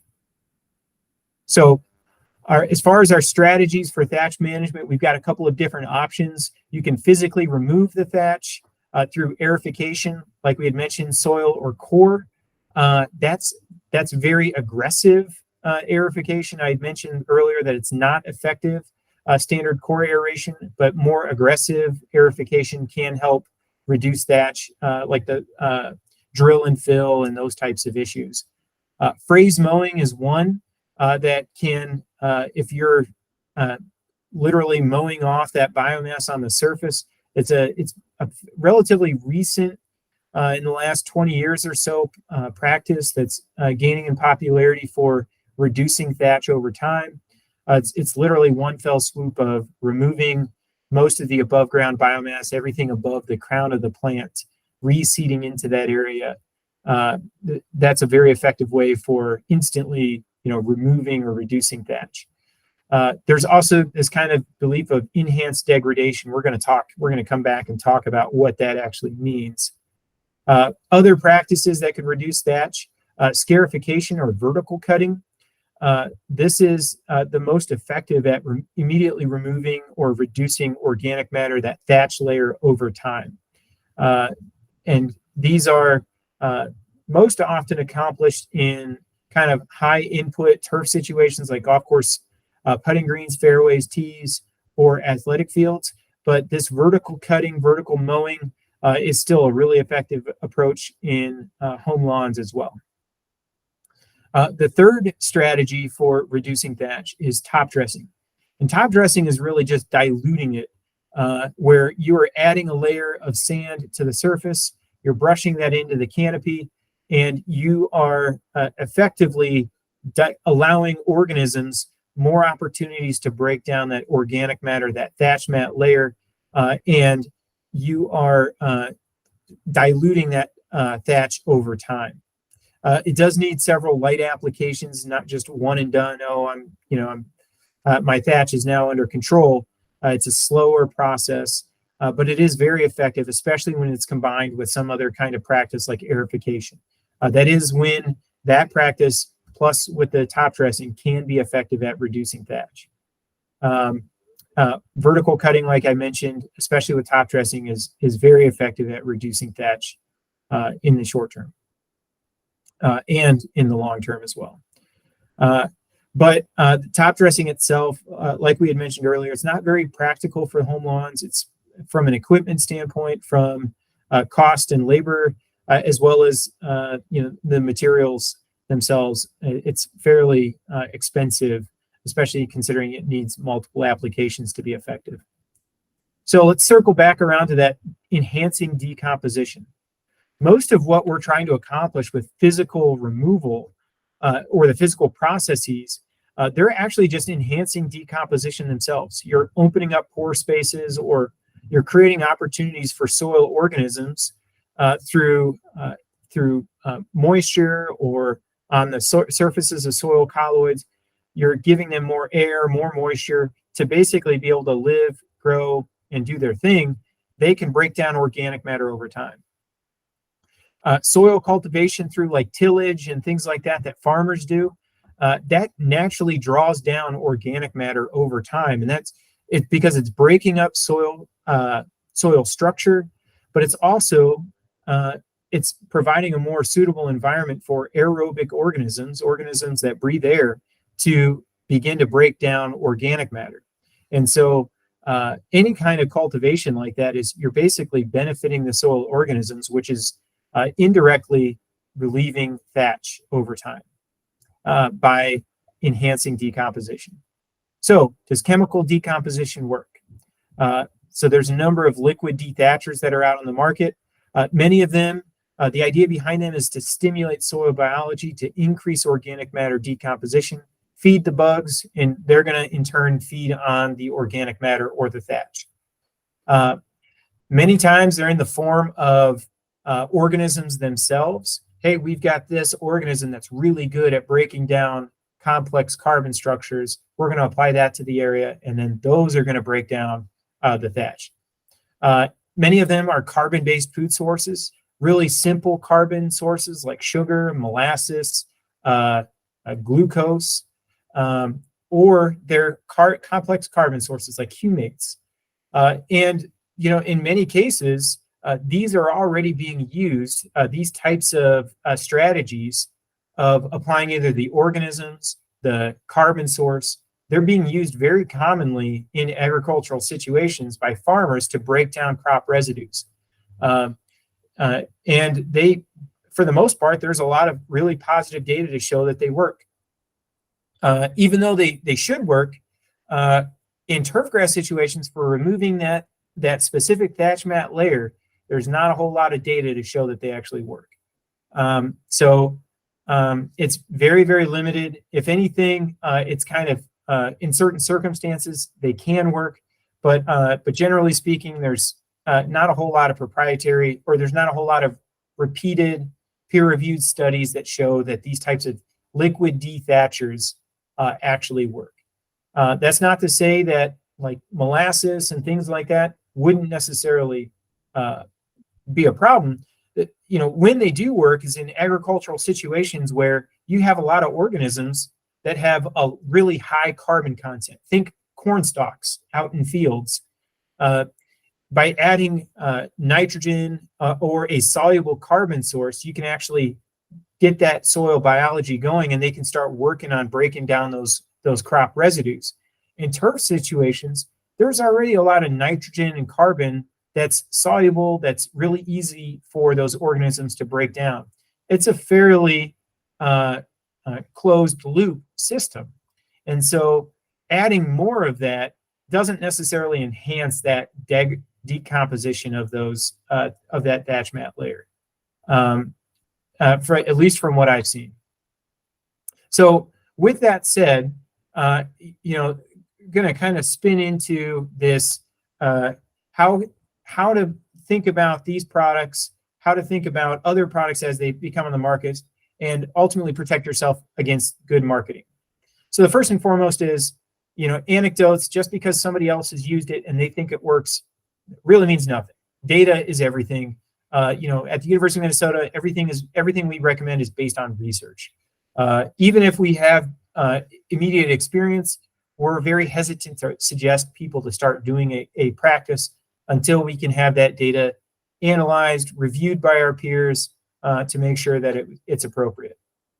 Google Scholar is your friend. So anytime you're thinking about a product or an active ingredient or anything like that, I recommend checking out Google Scholar. This is where all published research is available. And it may not necessarily be immediately available to you because of It's behind a subscription service, but almost always you can get the abstract, which is going to tell you the results of the study. You may not be able to see the tables and figures and things like that, but this is where you can get most answers. And quite frankly, there's less, let's call them less legal ways of obtaining many of these journal articles and things like that. If you don't have access to them, send me an email and I'll get you a paper. But generally speaking, if it's published, it's available on Google Scholar, and I definitely recommend checking that out. You know, for the most part, if it works, it's going to be someone has already tested it. As companies are developing new technologies, they want to come to universities because they want a university stamper. They want to be able to say, well, our scientists at Purdue or Iowa State, they did a study and it shows that it works. They want to promote that. And if it's worked, it's going to be published. It'll be published like on Google Scholar or in peer-reviewed journals because it's been tried and tested. Another strategy for these types of products is searching like extension.org, or if you're going to just generally search the web, include edu and extension in your search term, because that's going to bring up a lot of university web pages first and foremost. And you're less likely to get some kind of guerrilla marketing for some kind of product or anything like that. So, I think it kind of favors those types of university resources, which again are research-based. If you are considering to try it, include a test strip or an untreated area for a direct side-by-side comparison. This could be the liquid dethatchers. If these products really work, literally leave an area that's untested and then go out and measure the thatch or go out and look at the thatch, after however long they tell you to. See if it actually works. So much of what really is why these types of products do well in the turf industry is because people are like, well, it's $35 or whatever for my whole lawn to be treated. Sure, I'm willing to risk $35 for it to not work. The problem is people don't ever leave an area that's untreated to compare to, so they can't ever say for sure if it works. And then they kind of get into this thing. They're like, well, my lawn looked good last year, so I'm just going to try it again this year. So you kind of get into this issue where people just are unaware if they even work or not. And maybe you do see something interesting. If you do, I would love to hear about it. I think that's where we get a lot of our research ideas is from people actually trying out new things or really seeing something interesting in the field. I'm in general, I'm skeptical of applying organisms themselves. Bugs in a jug is on how they're kind of negatively referred to as. But these types of products are really popular in the turf industry.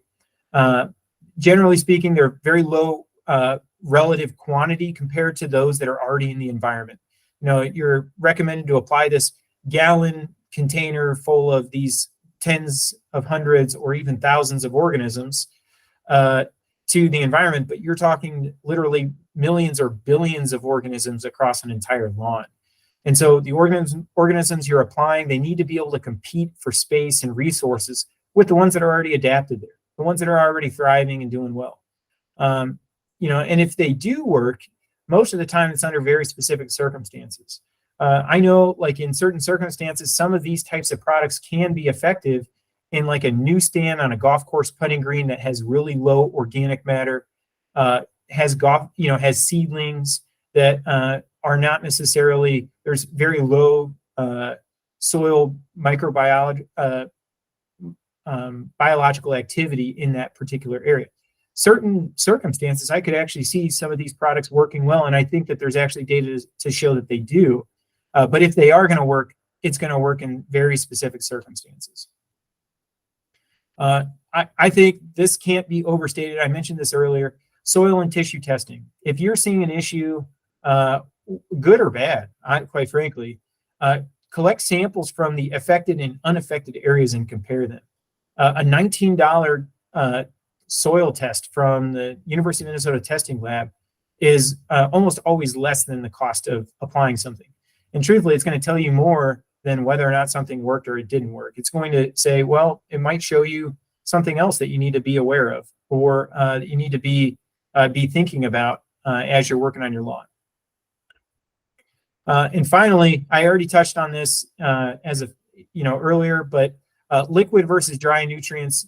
I think it really depends on what you're using. If you are an individual, I think for most people, the dry products are much easier to handle, much easier to apply effectively.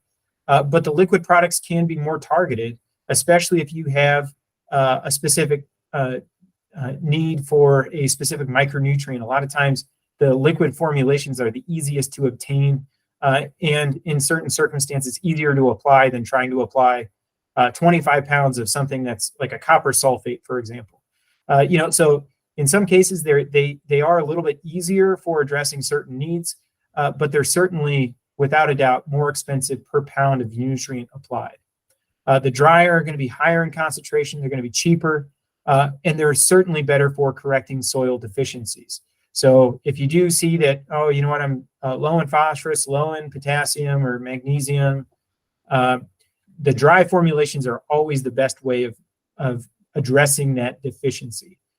Liquid can be great for our turf stand now, but it doesn't necessarily mean it's going to correct for the deficiency over time, simply because it's so cost prohibitive to put down enough nutrients to make that correction. So with that, that's basically all that I had. Are there any questions that I could help with?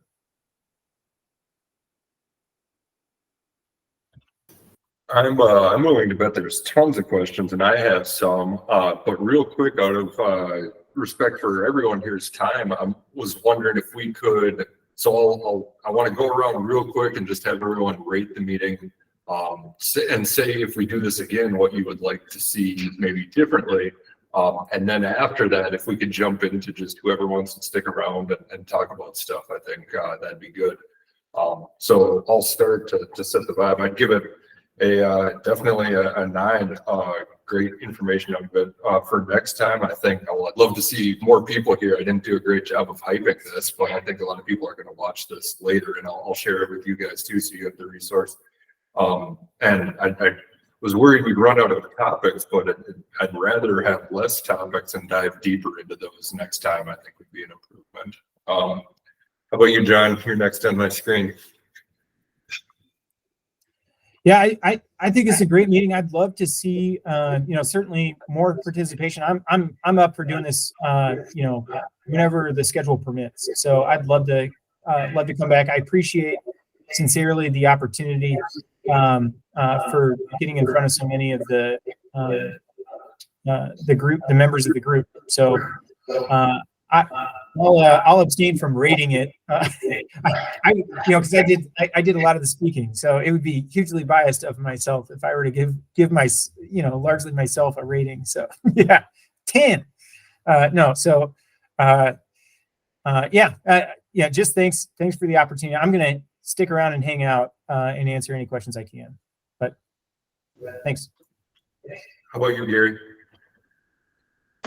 Yeah, I think it's a good meeting.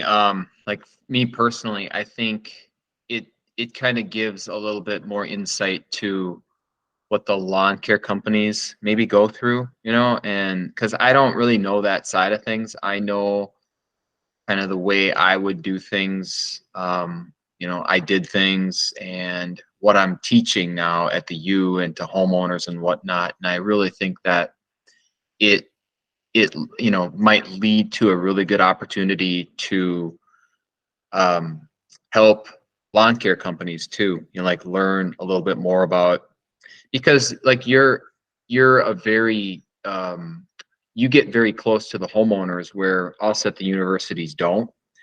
And I think it would be a really good opportunity to help, and help you help the homeowners and whatever, that's just one aspect of things, I guess. But I think it was a really good meeting. And like I said, I think it just gives a little bit more insight to what happens on the homeowner side of things, I guess, because we would like to, I guess, be a little bit closer to that industry, as far as being able to, all right, listen to us, not that bad, but we're trying to be conservative with water, fertilizers, low input. That's what we're trying to preach and teach, I guess. And we would like to see that, have the homeowners get or receive, quality information. I guess that's kind of what I'm thinking. So I appreciate that. Thank you. How about you, Kim?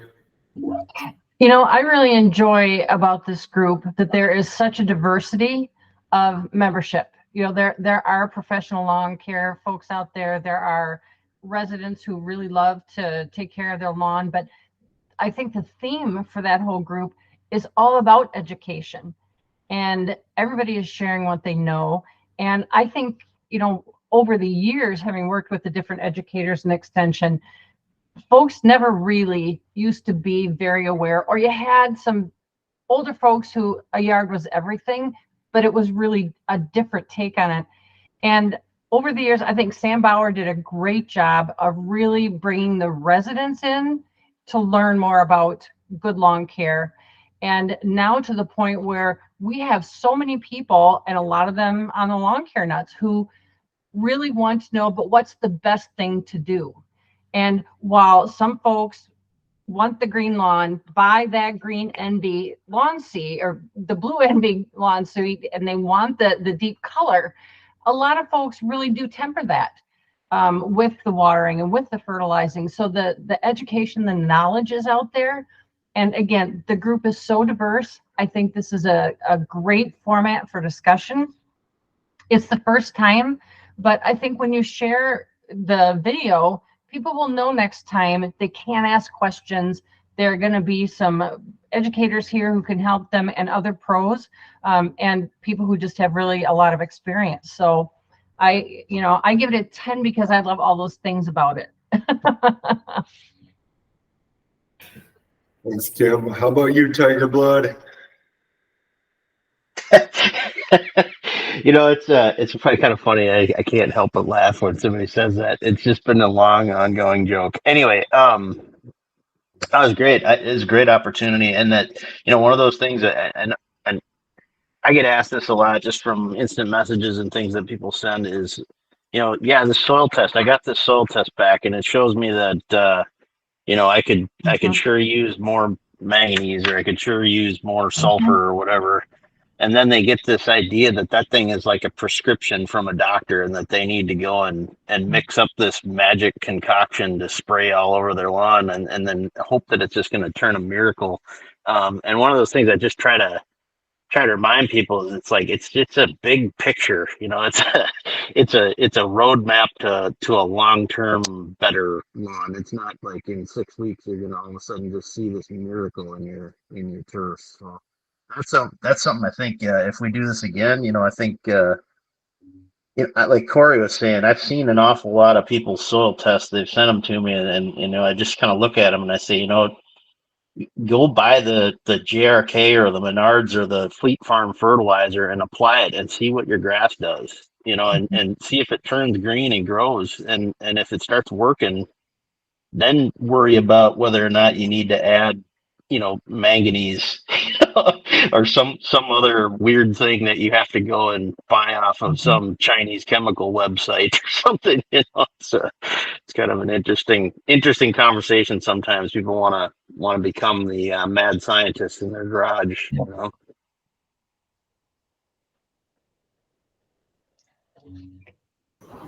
thanks, Joe. How about you, Nick? Yeah, it was good. Learned a lot. I guess I like John's presentation about the marketing and lower input.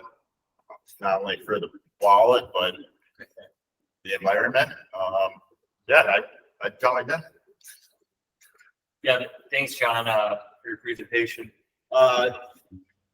This is good. I definitely think we should do that as we're coming into season. So in the springtime when everyone's chomping at the bit to get pre-emergent down, and so we can, hear from people the experts, in not a lab paper, so it's easily, good explanation of when we apply our pre-emergent, this is why we do it, or this is why we do ground control, and this is when we do it. You know, this is a really good forum, I think, for that.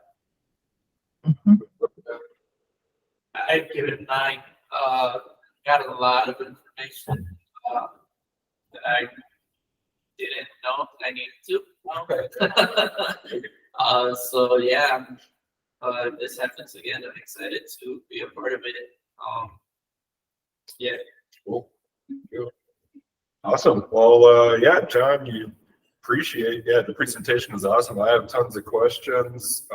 Anyone else have any questions before John and I dominate the conversation? Well, no, so I've always used the area, and I'm sure you're gonna touch on that, you know, the Green County products.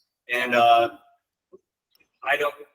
not sure if, you know, it goes as what they say it does for the, you know, I agree. It's probably, you're only putting out, you know, 8 ounces per 1,000 or whatever it is. You're probably not changing the soil profile, but I've always had really good luck with it as like a wetting agent to help with water absorption, especially in my clay soil. If I put it down, you know, on a dry area that's all cracked up, I will see way more increased water absorption into that soil. So I'm not saying that it's not like it, you know, you guys obviously are studying it, but in my anecdotal experience, I think it does have good use. Does it replace mechanical aeration? No way. And I would kind of agree where I've seen more to granularize it, but like a drought tolerance, improved drought tolerance. However, I'm doing a crazy concoction like I just made fun of the golf course industry for doing, where it's like sea kelp and a couple different types of humic acid and stuff. Yeah. And that makes, I've noticed, increased drought tolerance where, and I've unintentionally have done a test plot and not where I've just used it up on the park next door and I ran out halfway and then decided, got it. It looks better but it's not right away. It's like 2 months down the road. But, yeah. Yeah, the biostimulants are a whole nother, you know, can of worms there.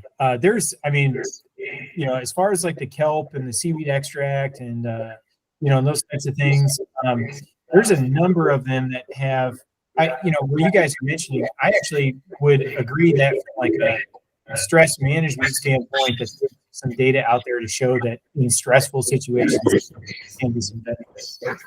I think it really just depends on the product itself.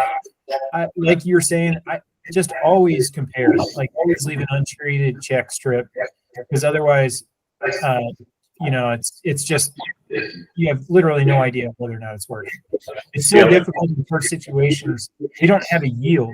It's not like in agriculture where we can compare back and we can look at like a return on investment.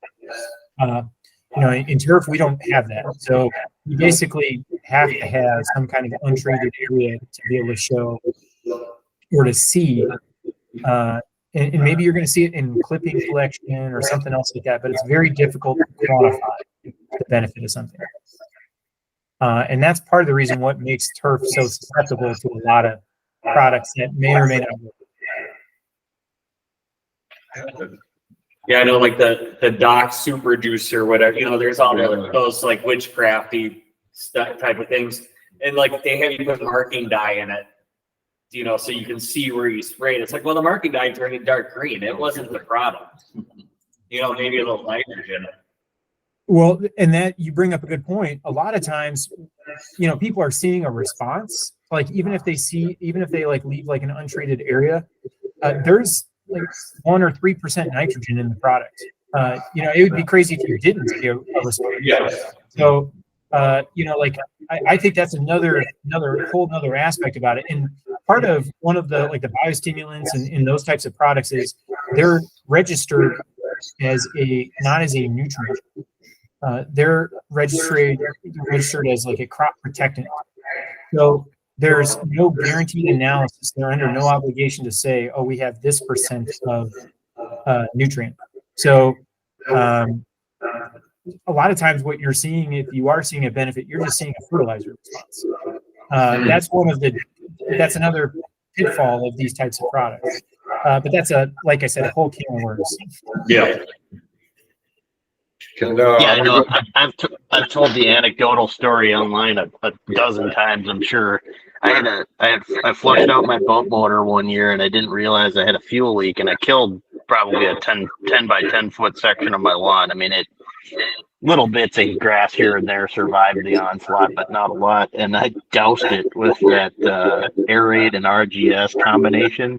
It's the thickest section of my lawn now, and it's crazy. I mean, I just look at it, and I used to be kind of a doubter, but what you're saying, maybe is ringing true too. Is that the combination of water and the fertilizer aspect brought that turf back to life? Who knows? It worked, and that's all I can say is it worked.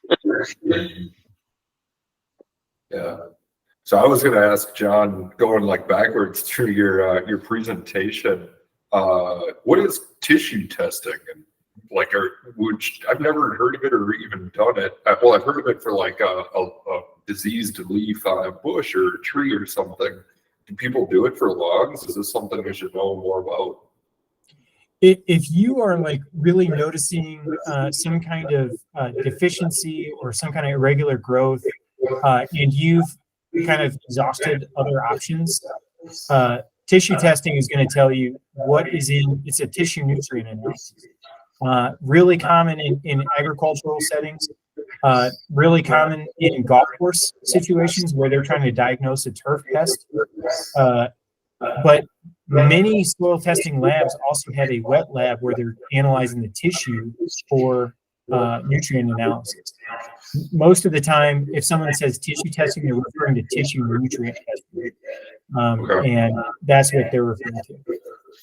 So is that kind of, looking at, you got nutrients in the soil, what is the plant actually utilizing and absorbing and taking in? That's kind of the relationship. Exactly.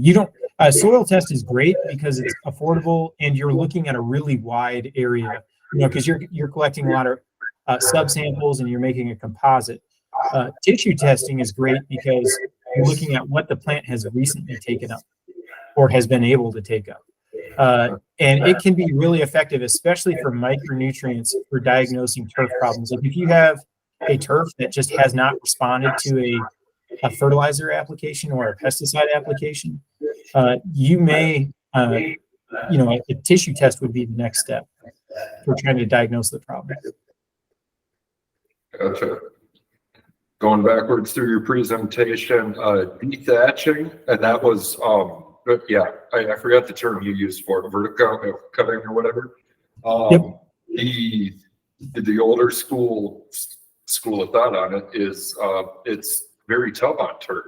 You're ripping roots and crowns, and that the outcome might be outweighed by the negatives associated with it. But it's recommended by you in that presentation. You touch on that.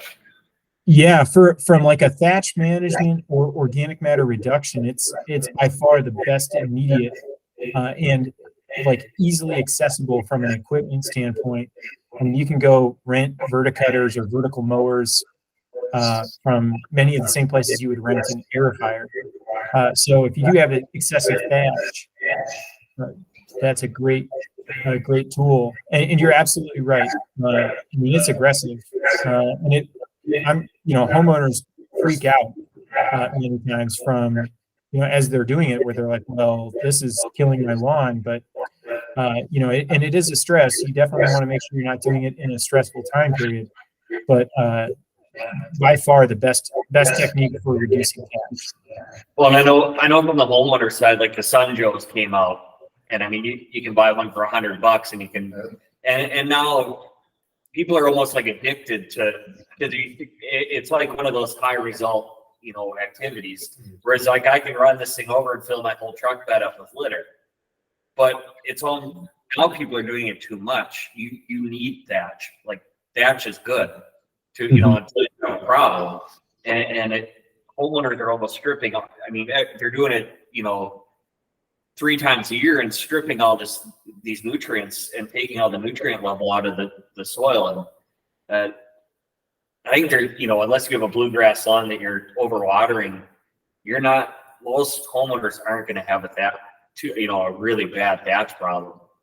And I think they're almost overdoing it. And then with like the vertical cutting, when I had a bluegrass monostand, I would, just quick run that, highest setting, and the growth you would see from stimulating those rhizomes was amazing.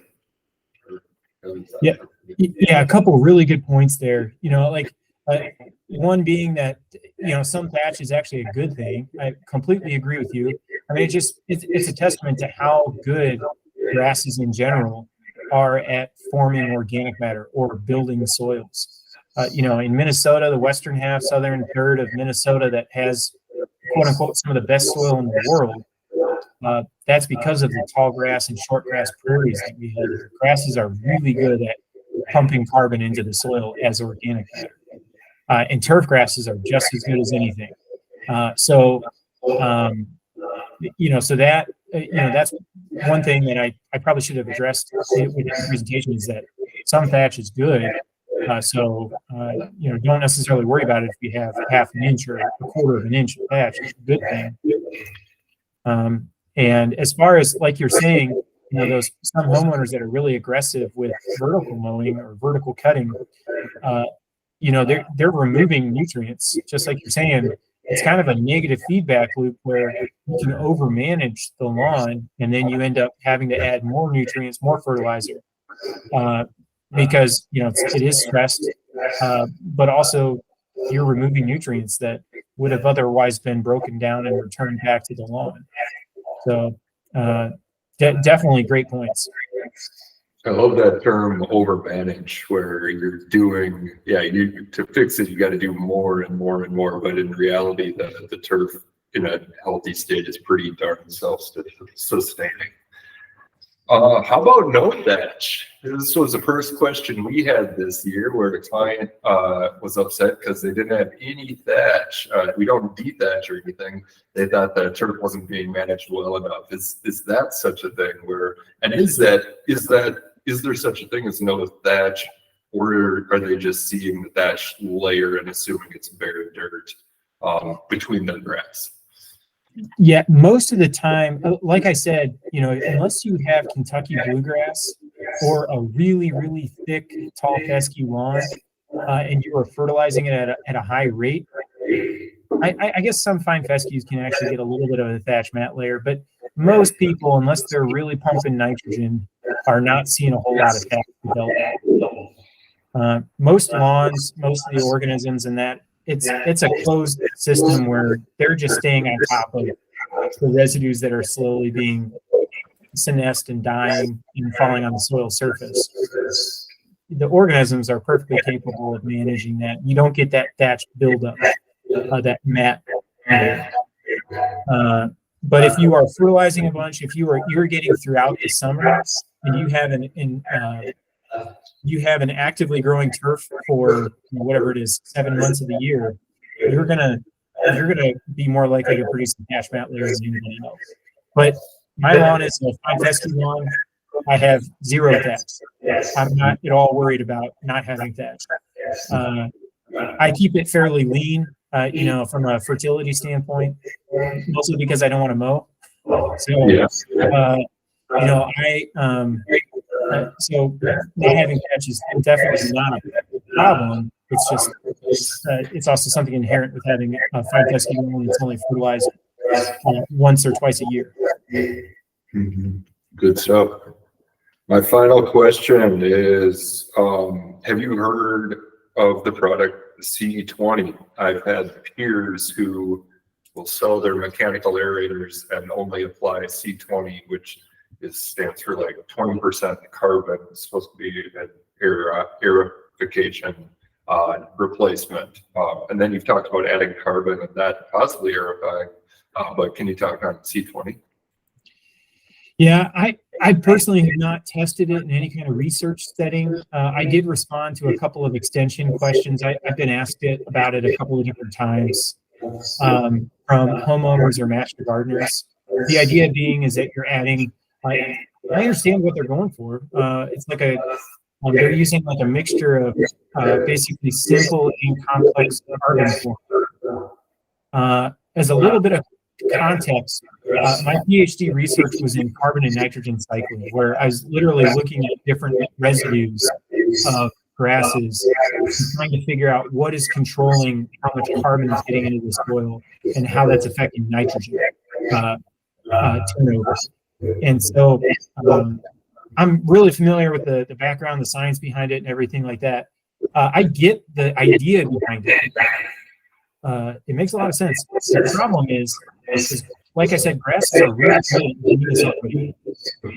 If you had like a brand new sand, like a pure sand that's low organic matter, that has no plants on it, no soil biological activity, maybe a product like this would actually help. But that's pure conjecture on my part.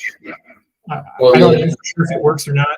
I'm skeptical, just because every single time we try to use these fumate type products and things like that, we see basically no result, no benefit. Another thing with the C20, it's like 30 pounds per 1,000 square feet. Yeah. I mean, you're putting down, and it's $50. Oh yeah, it's right. To do it right, it's. You're putting down so much product that there's no way it's more economical than just renting an aerator.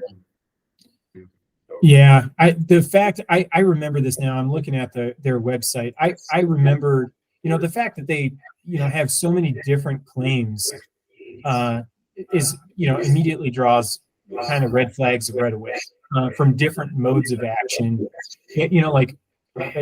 If it sounds too good to be true, it probably is. That to be said, I don't have personal experience with it, but yeah. What I do know, I'm skeptical.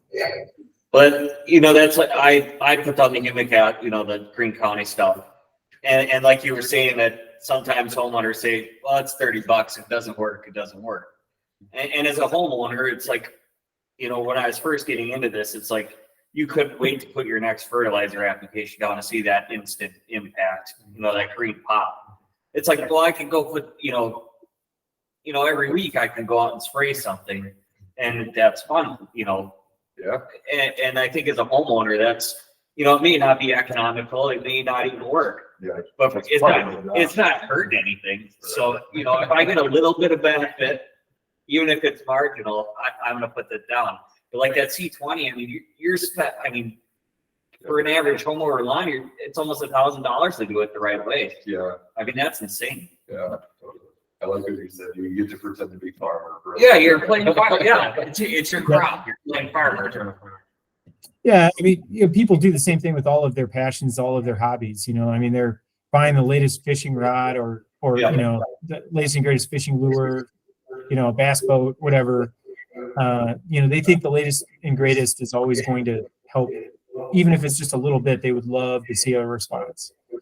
Yeah. So, I think you and I are pretty similar, John, where we've kind of, we should be the ones who are way too obsessed with our lawns, but I'm more into making my lawn like self-sustaining and not need any inputs. As much as I like doing it and I make my living doing that, it's how can I spin it the other way and not do as much, but still have great results? Well, yeah. I work on cars and my truck's a rusty pile of crap. When it's your job, it's not fun anymore. That's also true. There's an expression, I think, and it's true and it exists in numerous languages, but it's basically the cobbler's kids are barefoot. The point being is somebody who makes shoes, even they themselves have poor shoes, or their kids walk around barefoot, mostly because they themselves are tired of working on that all day long and thinking about it, and they want to just be a minimalist if at all possible. So that's kind of my strategy. I definitely, certainly because of my job and everything, I appreciate the value that turf provides for us. But I'm, if the level of maintenance inputs you apply, I think eventually kind of plateaus. Where adding a little bit more input doesn't necessarily mean you get a little bit more quality. And eventually there's a diminishing return.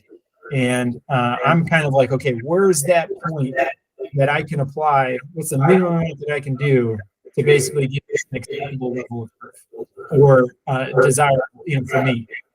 So that's kind of where I'm at, personally, and I think people are right. That's like the YouTubers you watch. It's like they finally get their lawn perfect and then they kill them. Right. I mean, they have to build they're constantly trying to make content, so they're making, it's like I just, put in that fescue stand, and it'd probably take 2 years to get that, and it's like fully established, and it's like, ooh, there's some quackergrass in there. I better kill the whole. It's like I just spent, $2,000 building this perfect span of grass, and it's got a couple of imperfections, and I should just start over. Like you were saying, you reach that plateau, and it's like, now what? It's like, it's perfect. Now what do I do? It's the 80-20 rule, I think, right? Where 80% of the results come from 20% of the effort, Yeah. no matter what. But yeah, that's what I'm carried up. We're way past that 20% Yeah. effort. In many cases, it's the process, not the result. It's the actual doing of it, not necessarily what it looks like when it's done. So I get why YouTubers or the gentleman or gentlewoman down the street who's all about doing this, why she does it, even if it necessarily is a lot more work. It's fun to do, and it's oddly satisfying to have a great lawn. I've got you got a question? Yeah, as far as pH in the soil goes and fertilizer uptake, how important is that? As far I got low pH, should I be focusing on raising that up? So it depends on what you mean by low. So optimal uptake of nutrients is about 6.5 to 6.8. It's not to say you have to be in that range, but where most nutrients are plant available is in that range. For turf purposes, unless you're below a 6 or above like a 7.5 or an 8, you're probably not going to see any benefit by trying to adjust the pH. Perfect. Thank you. Yeah, it's fun. absolutely. I mean, you have to put so much lime. I mean, It's ridiculous. Tons per, just tons of lime down there. And if it's buffered, if your soil, no matter how much you put down, it's going to go back to where it was.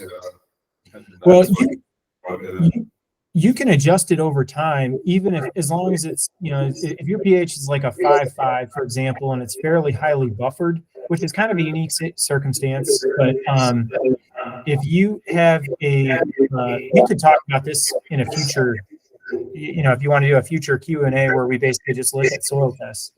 But you're going to change that pH over time. And like you said, it may take a fair bit of, pelletized lime, for example. You'll change it, but it will take some time, but it will make more nutrients plant available. Chemistry is one of those things, like a pH, like acidity versus alkalinity. Soils naturally acidify over time, but everything is on a logarithmic scale. So it's on a 100th, it's on a 10th power. So changing just a little bit, you need to change it a lot, is a really good way of saying it. So like farmers, they're putting down literally 2,500 pounds per acre of lime to see some kind of marginal change in their pH. And normally it's a multi-year process. It's not a one and done. And a lot of times farmers are counteracting the fertilizer they put down as the ammonia, not ammonia sulfate. Yeah, ammonia sulfate. They're just counteracting what the inputs that they're putting in. Yeah, in many cases they're using acidifying fertilizers and things like that. That's another point is, part of what makes soils acidifying over time is the use of certain types of fertilizer products. But again, that is like extremely marginal or extremely minuscule compared to, other factors. It really takes a lot to move a pH needle one way or another. Got one more thing, as far as that I've been interested in, since your field day, John, I've been obsessed with you threw down seed on existing grass and sprayed it with Roundup, and it came back as a super lush turf same day. Is that, can you talk about that? Like dormant seeding? Yeah. So I like we've got a couple of different trials in the ground based off of that like demonstration from last year. We've always known that dormant seeding works pretty well. If you have a really thin stand, the idea behind taking advantage of that freeze thaw cycle is with using minimal soil disruption, literally zero, and just trying to terminate the existing stand is super effective, depending on what is currently there. And what we've done, we've seen it work really well with perennial ryegrass stands. We're trying it this year with mixed stands of Kentucky bluegrass and tall fescue. But basically, how much can we, what is the least amount of effort that we can do to transition a lawn or to improve a lawn? And we've had really good luck with dormant seeding. You know, what was referred to is, you know, we were terminating literally the same day we sprayed with glyphosate, or the same day we seeded. We're doing the same thing next week, literally in St. Paul on a couple of different test plots where we're establishing a trial. We'll present the data next year and then do it again the year after. But the idea being is just, you know, if you have a stand weak enough and if you time the application, you could transition fairly easily, knowing that you're going to get winter kill, you're going to be stressing the plant going right into a already stressful time period. Can you transition fairly easily to a new species or mixture of species? We this year in particular, and I think going forward, I think we're actually going to be recommending more people, unless they have an irrigation system, more people to be using dormant seeding for seeding a new area, simply because we've had just such unpredictable rainfall patterns. Like last fall was really dry.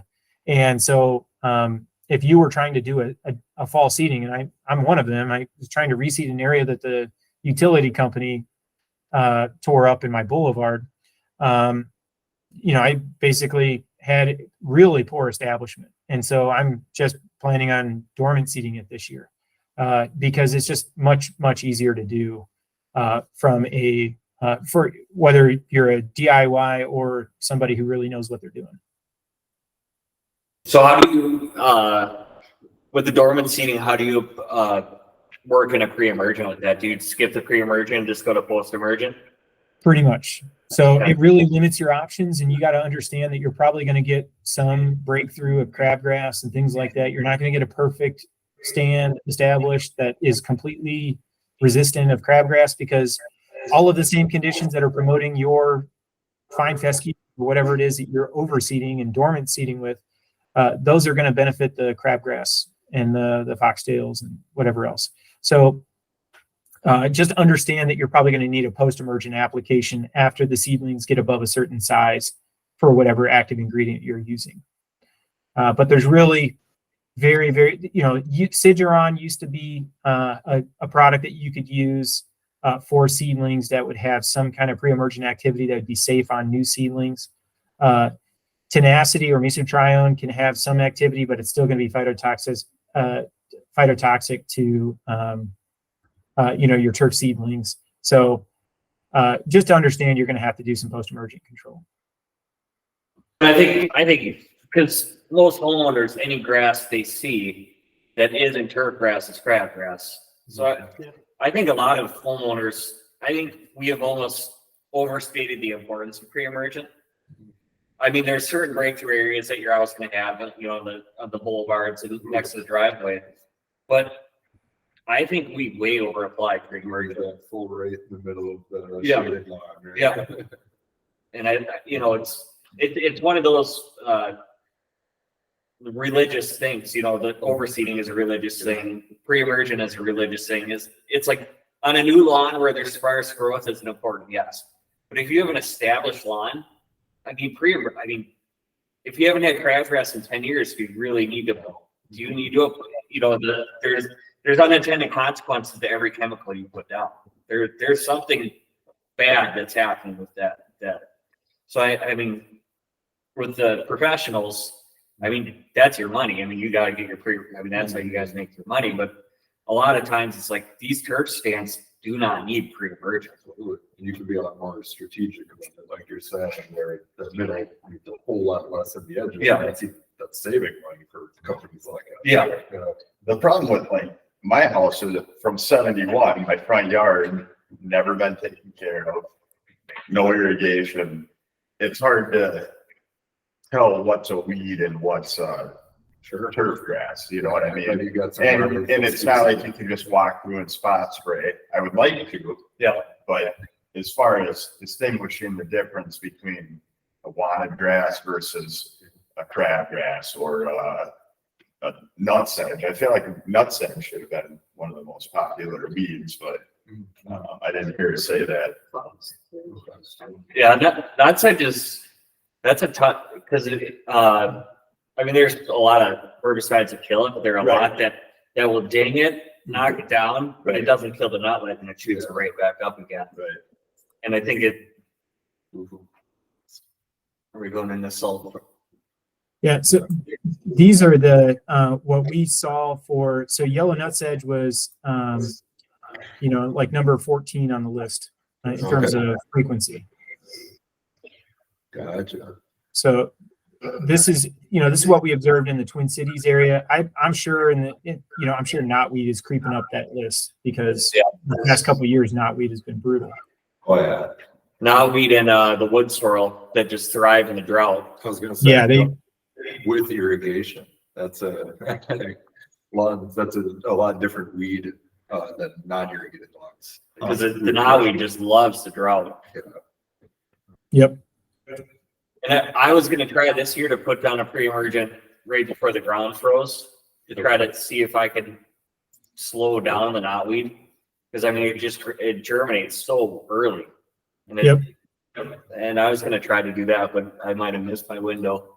Maybe this weekend I can throw just I have a big patch that's really bad right by my driveway. It's like I was just going to do a test to see if I could not put some prodiamine down right before the ground froze and see if that caught that knotweed before it in the spring. I don't know how much emphasis I mean, I don't need a long scale protection. I just need it until I can actually get my real pre-emergent application down. Yeah, Minnesota is kind of a tougher environment for a lot of those pre-emergent, especially fall pre-emergent applications, because we do have knotweed and crabgrass. Like this year, we had summer annual grassy weeds germinating like 4 or 5 days after snow melted, because we never had ground freeze. So that surface soil temperature, when we went from snow melting to 80 degrees. For that like couple of days in April, we actually found seedlings of crabgrass and crabgrass and probably knotweed.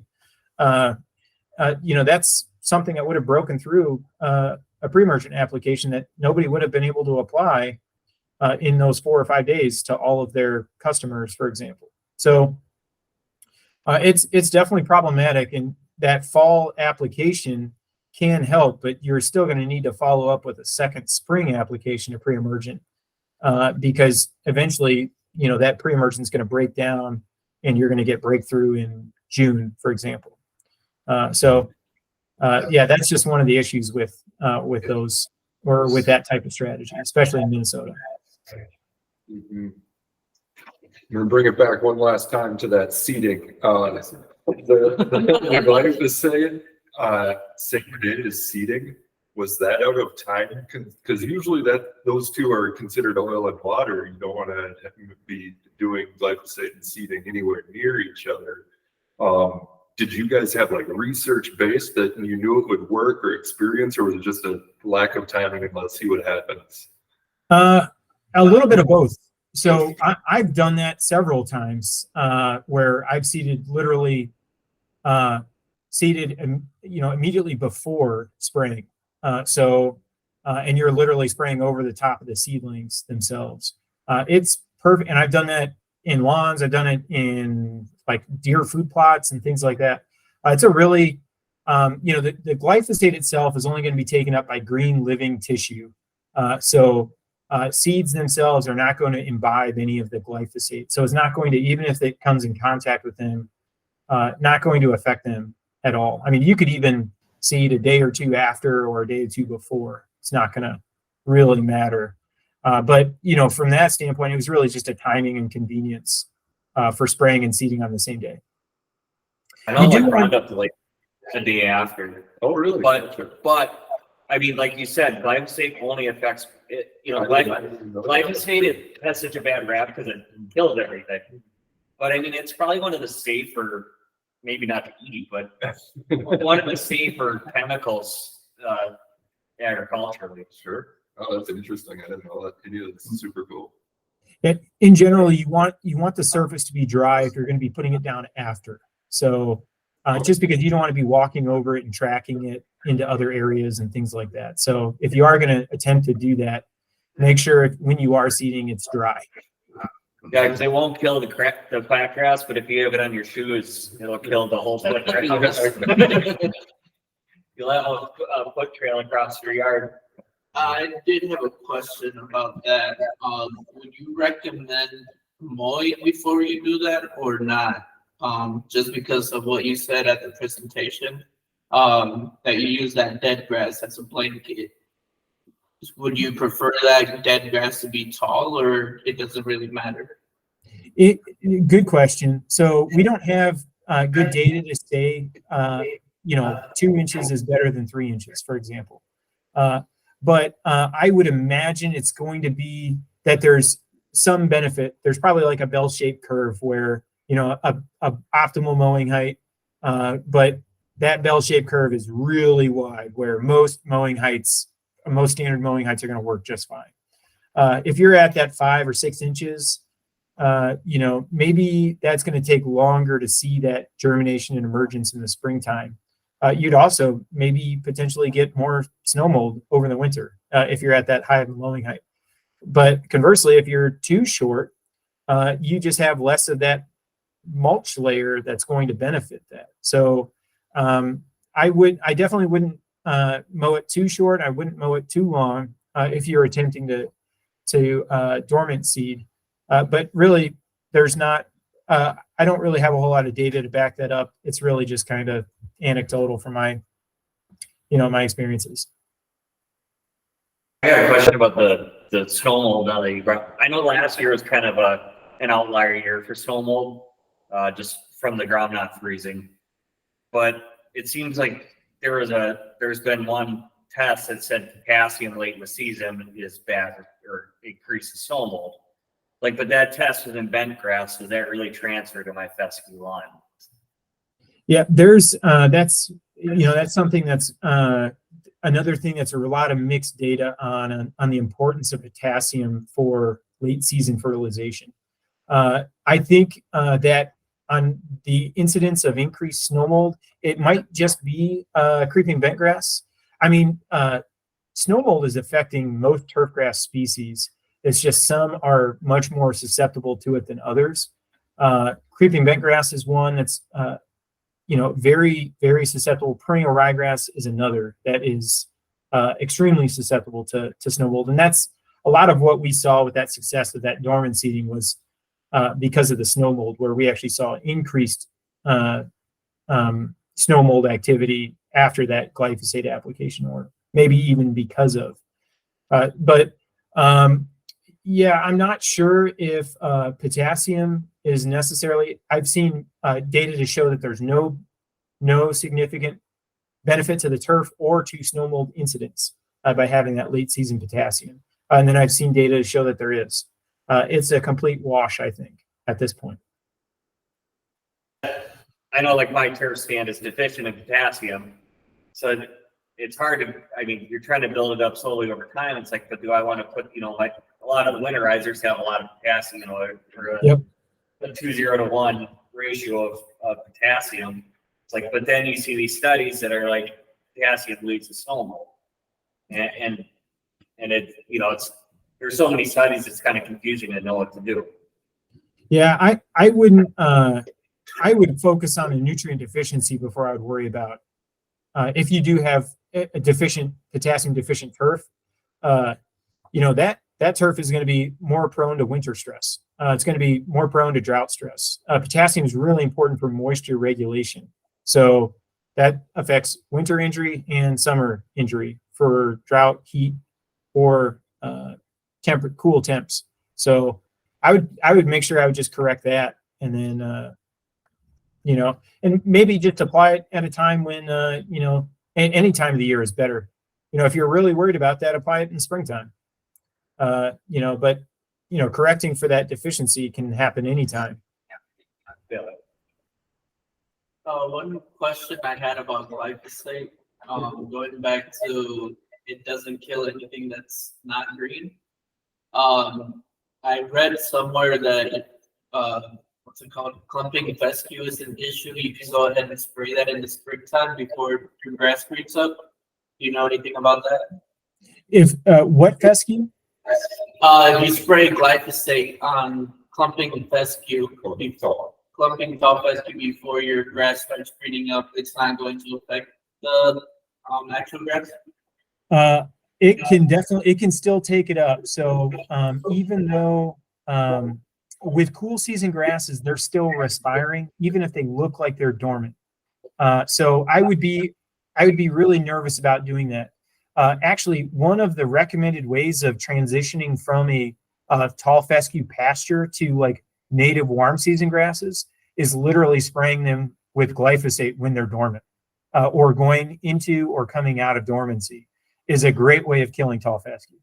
So I would be using glyphosate, and I would be really nervous about doing that, or thinking that, the tall fescue is dormant, it's not going to take it up.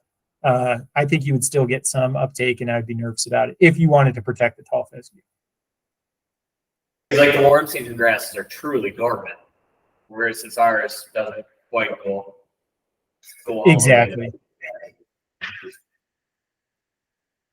Yeah, from like a prairie restoration, one of the classic management practices is spraying like literally right now, trying to remove tall fescue. I gotta go. Yeah. Hey, thanks a lot, John. Absolutely. Good to see you. Totally. Nice to Yeah, meet you guys. I'm gonna get going as well here myself. That's all right. Awesome. Thank you so much, John. It was super cool. Hopefully this is a great segue that we start using for you guys to get more exposure to the homeowners directly and more interaction. I think this is awesome. Yeah, I think we can absolutely do this. I'll communicate with you all. We're going to be doing a couple of winter turf workshops. They'll all be free and open to the public. I don't know yet if I'm going to do it available online or in person, but regardless, I'll communicate with you all. If anybody that wants to come and learn, there'll be opportunities. Awesome. Thanks so much for Thanks, being John. available. Thanks for putting in the work. Absolutely, my pleasure. Thanks for hosting me. It's been fun. Totally. Thank you. Thank you. We'll see y'all.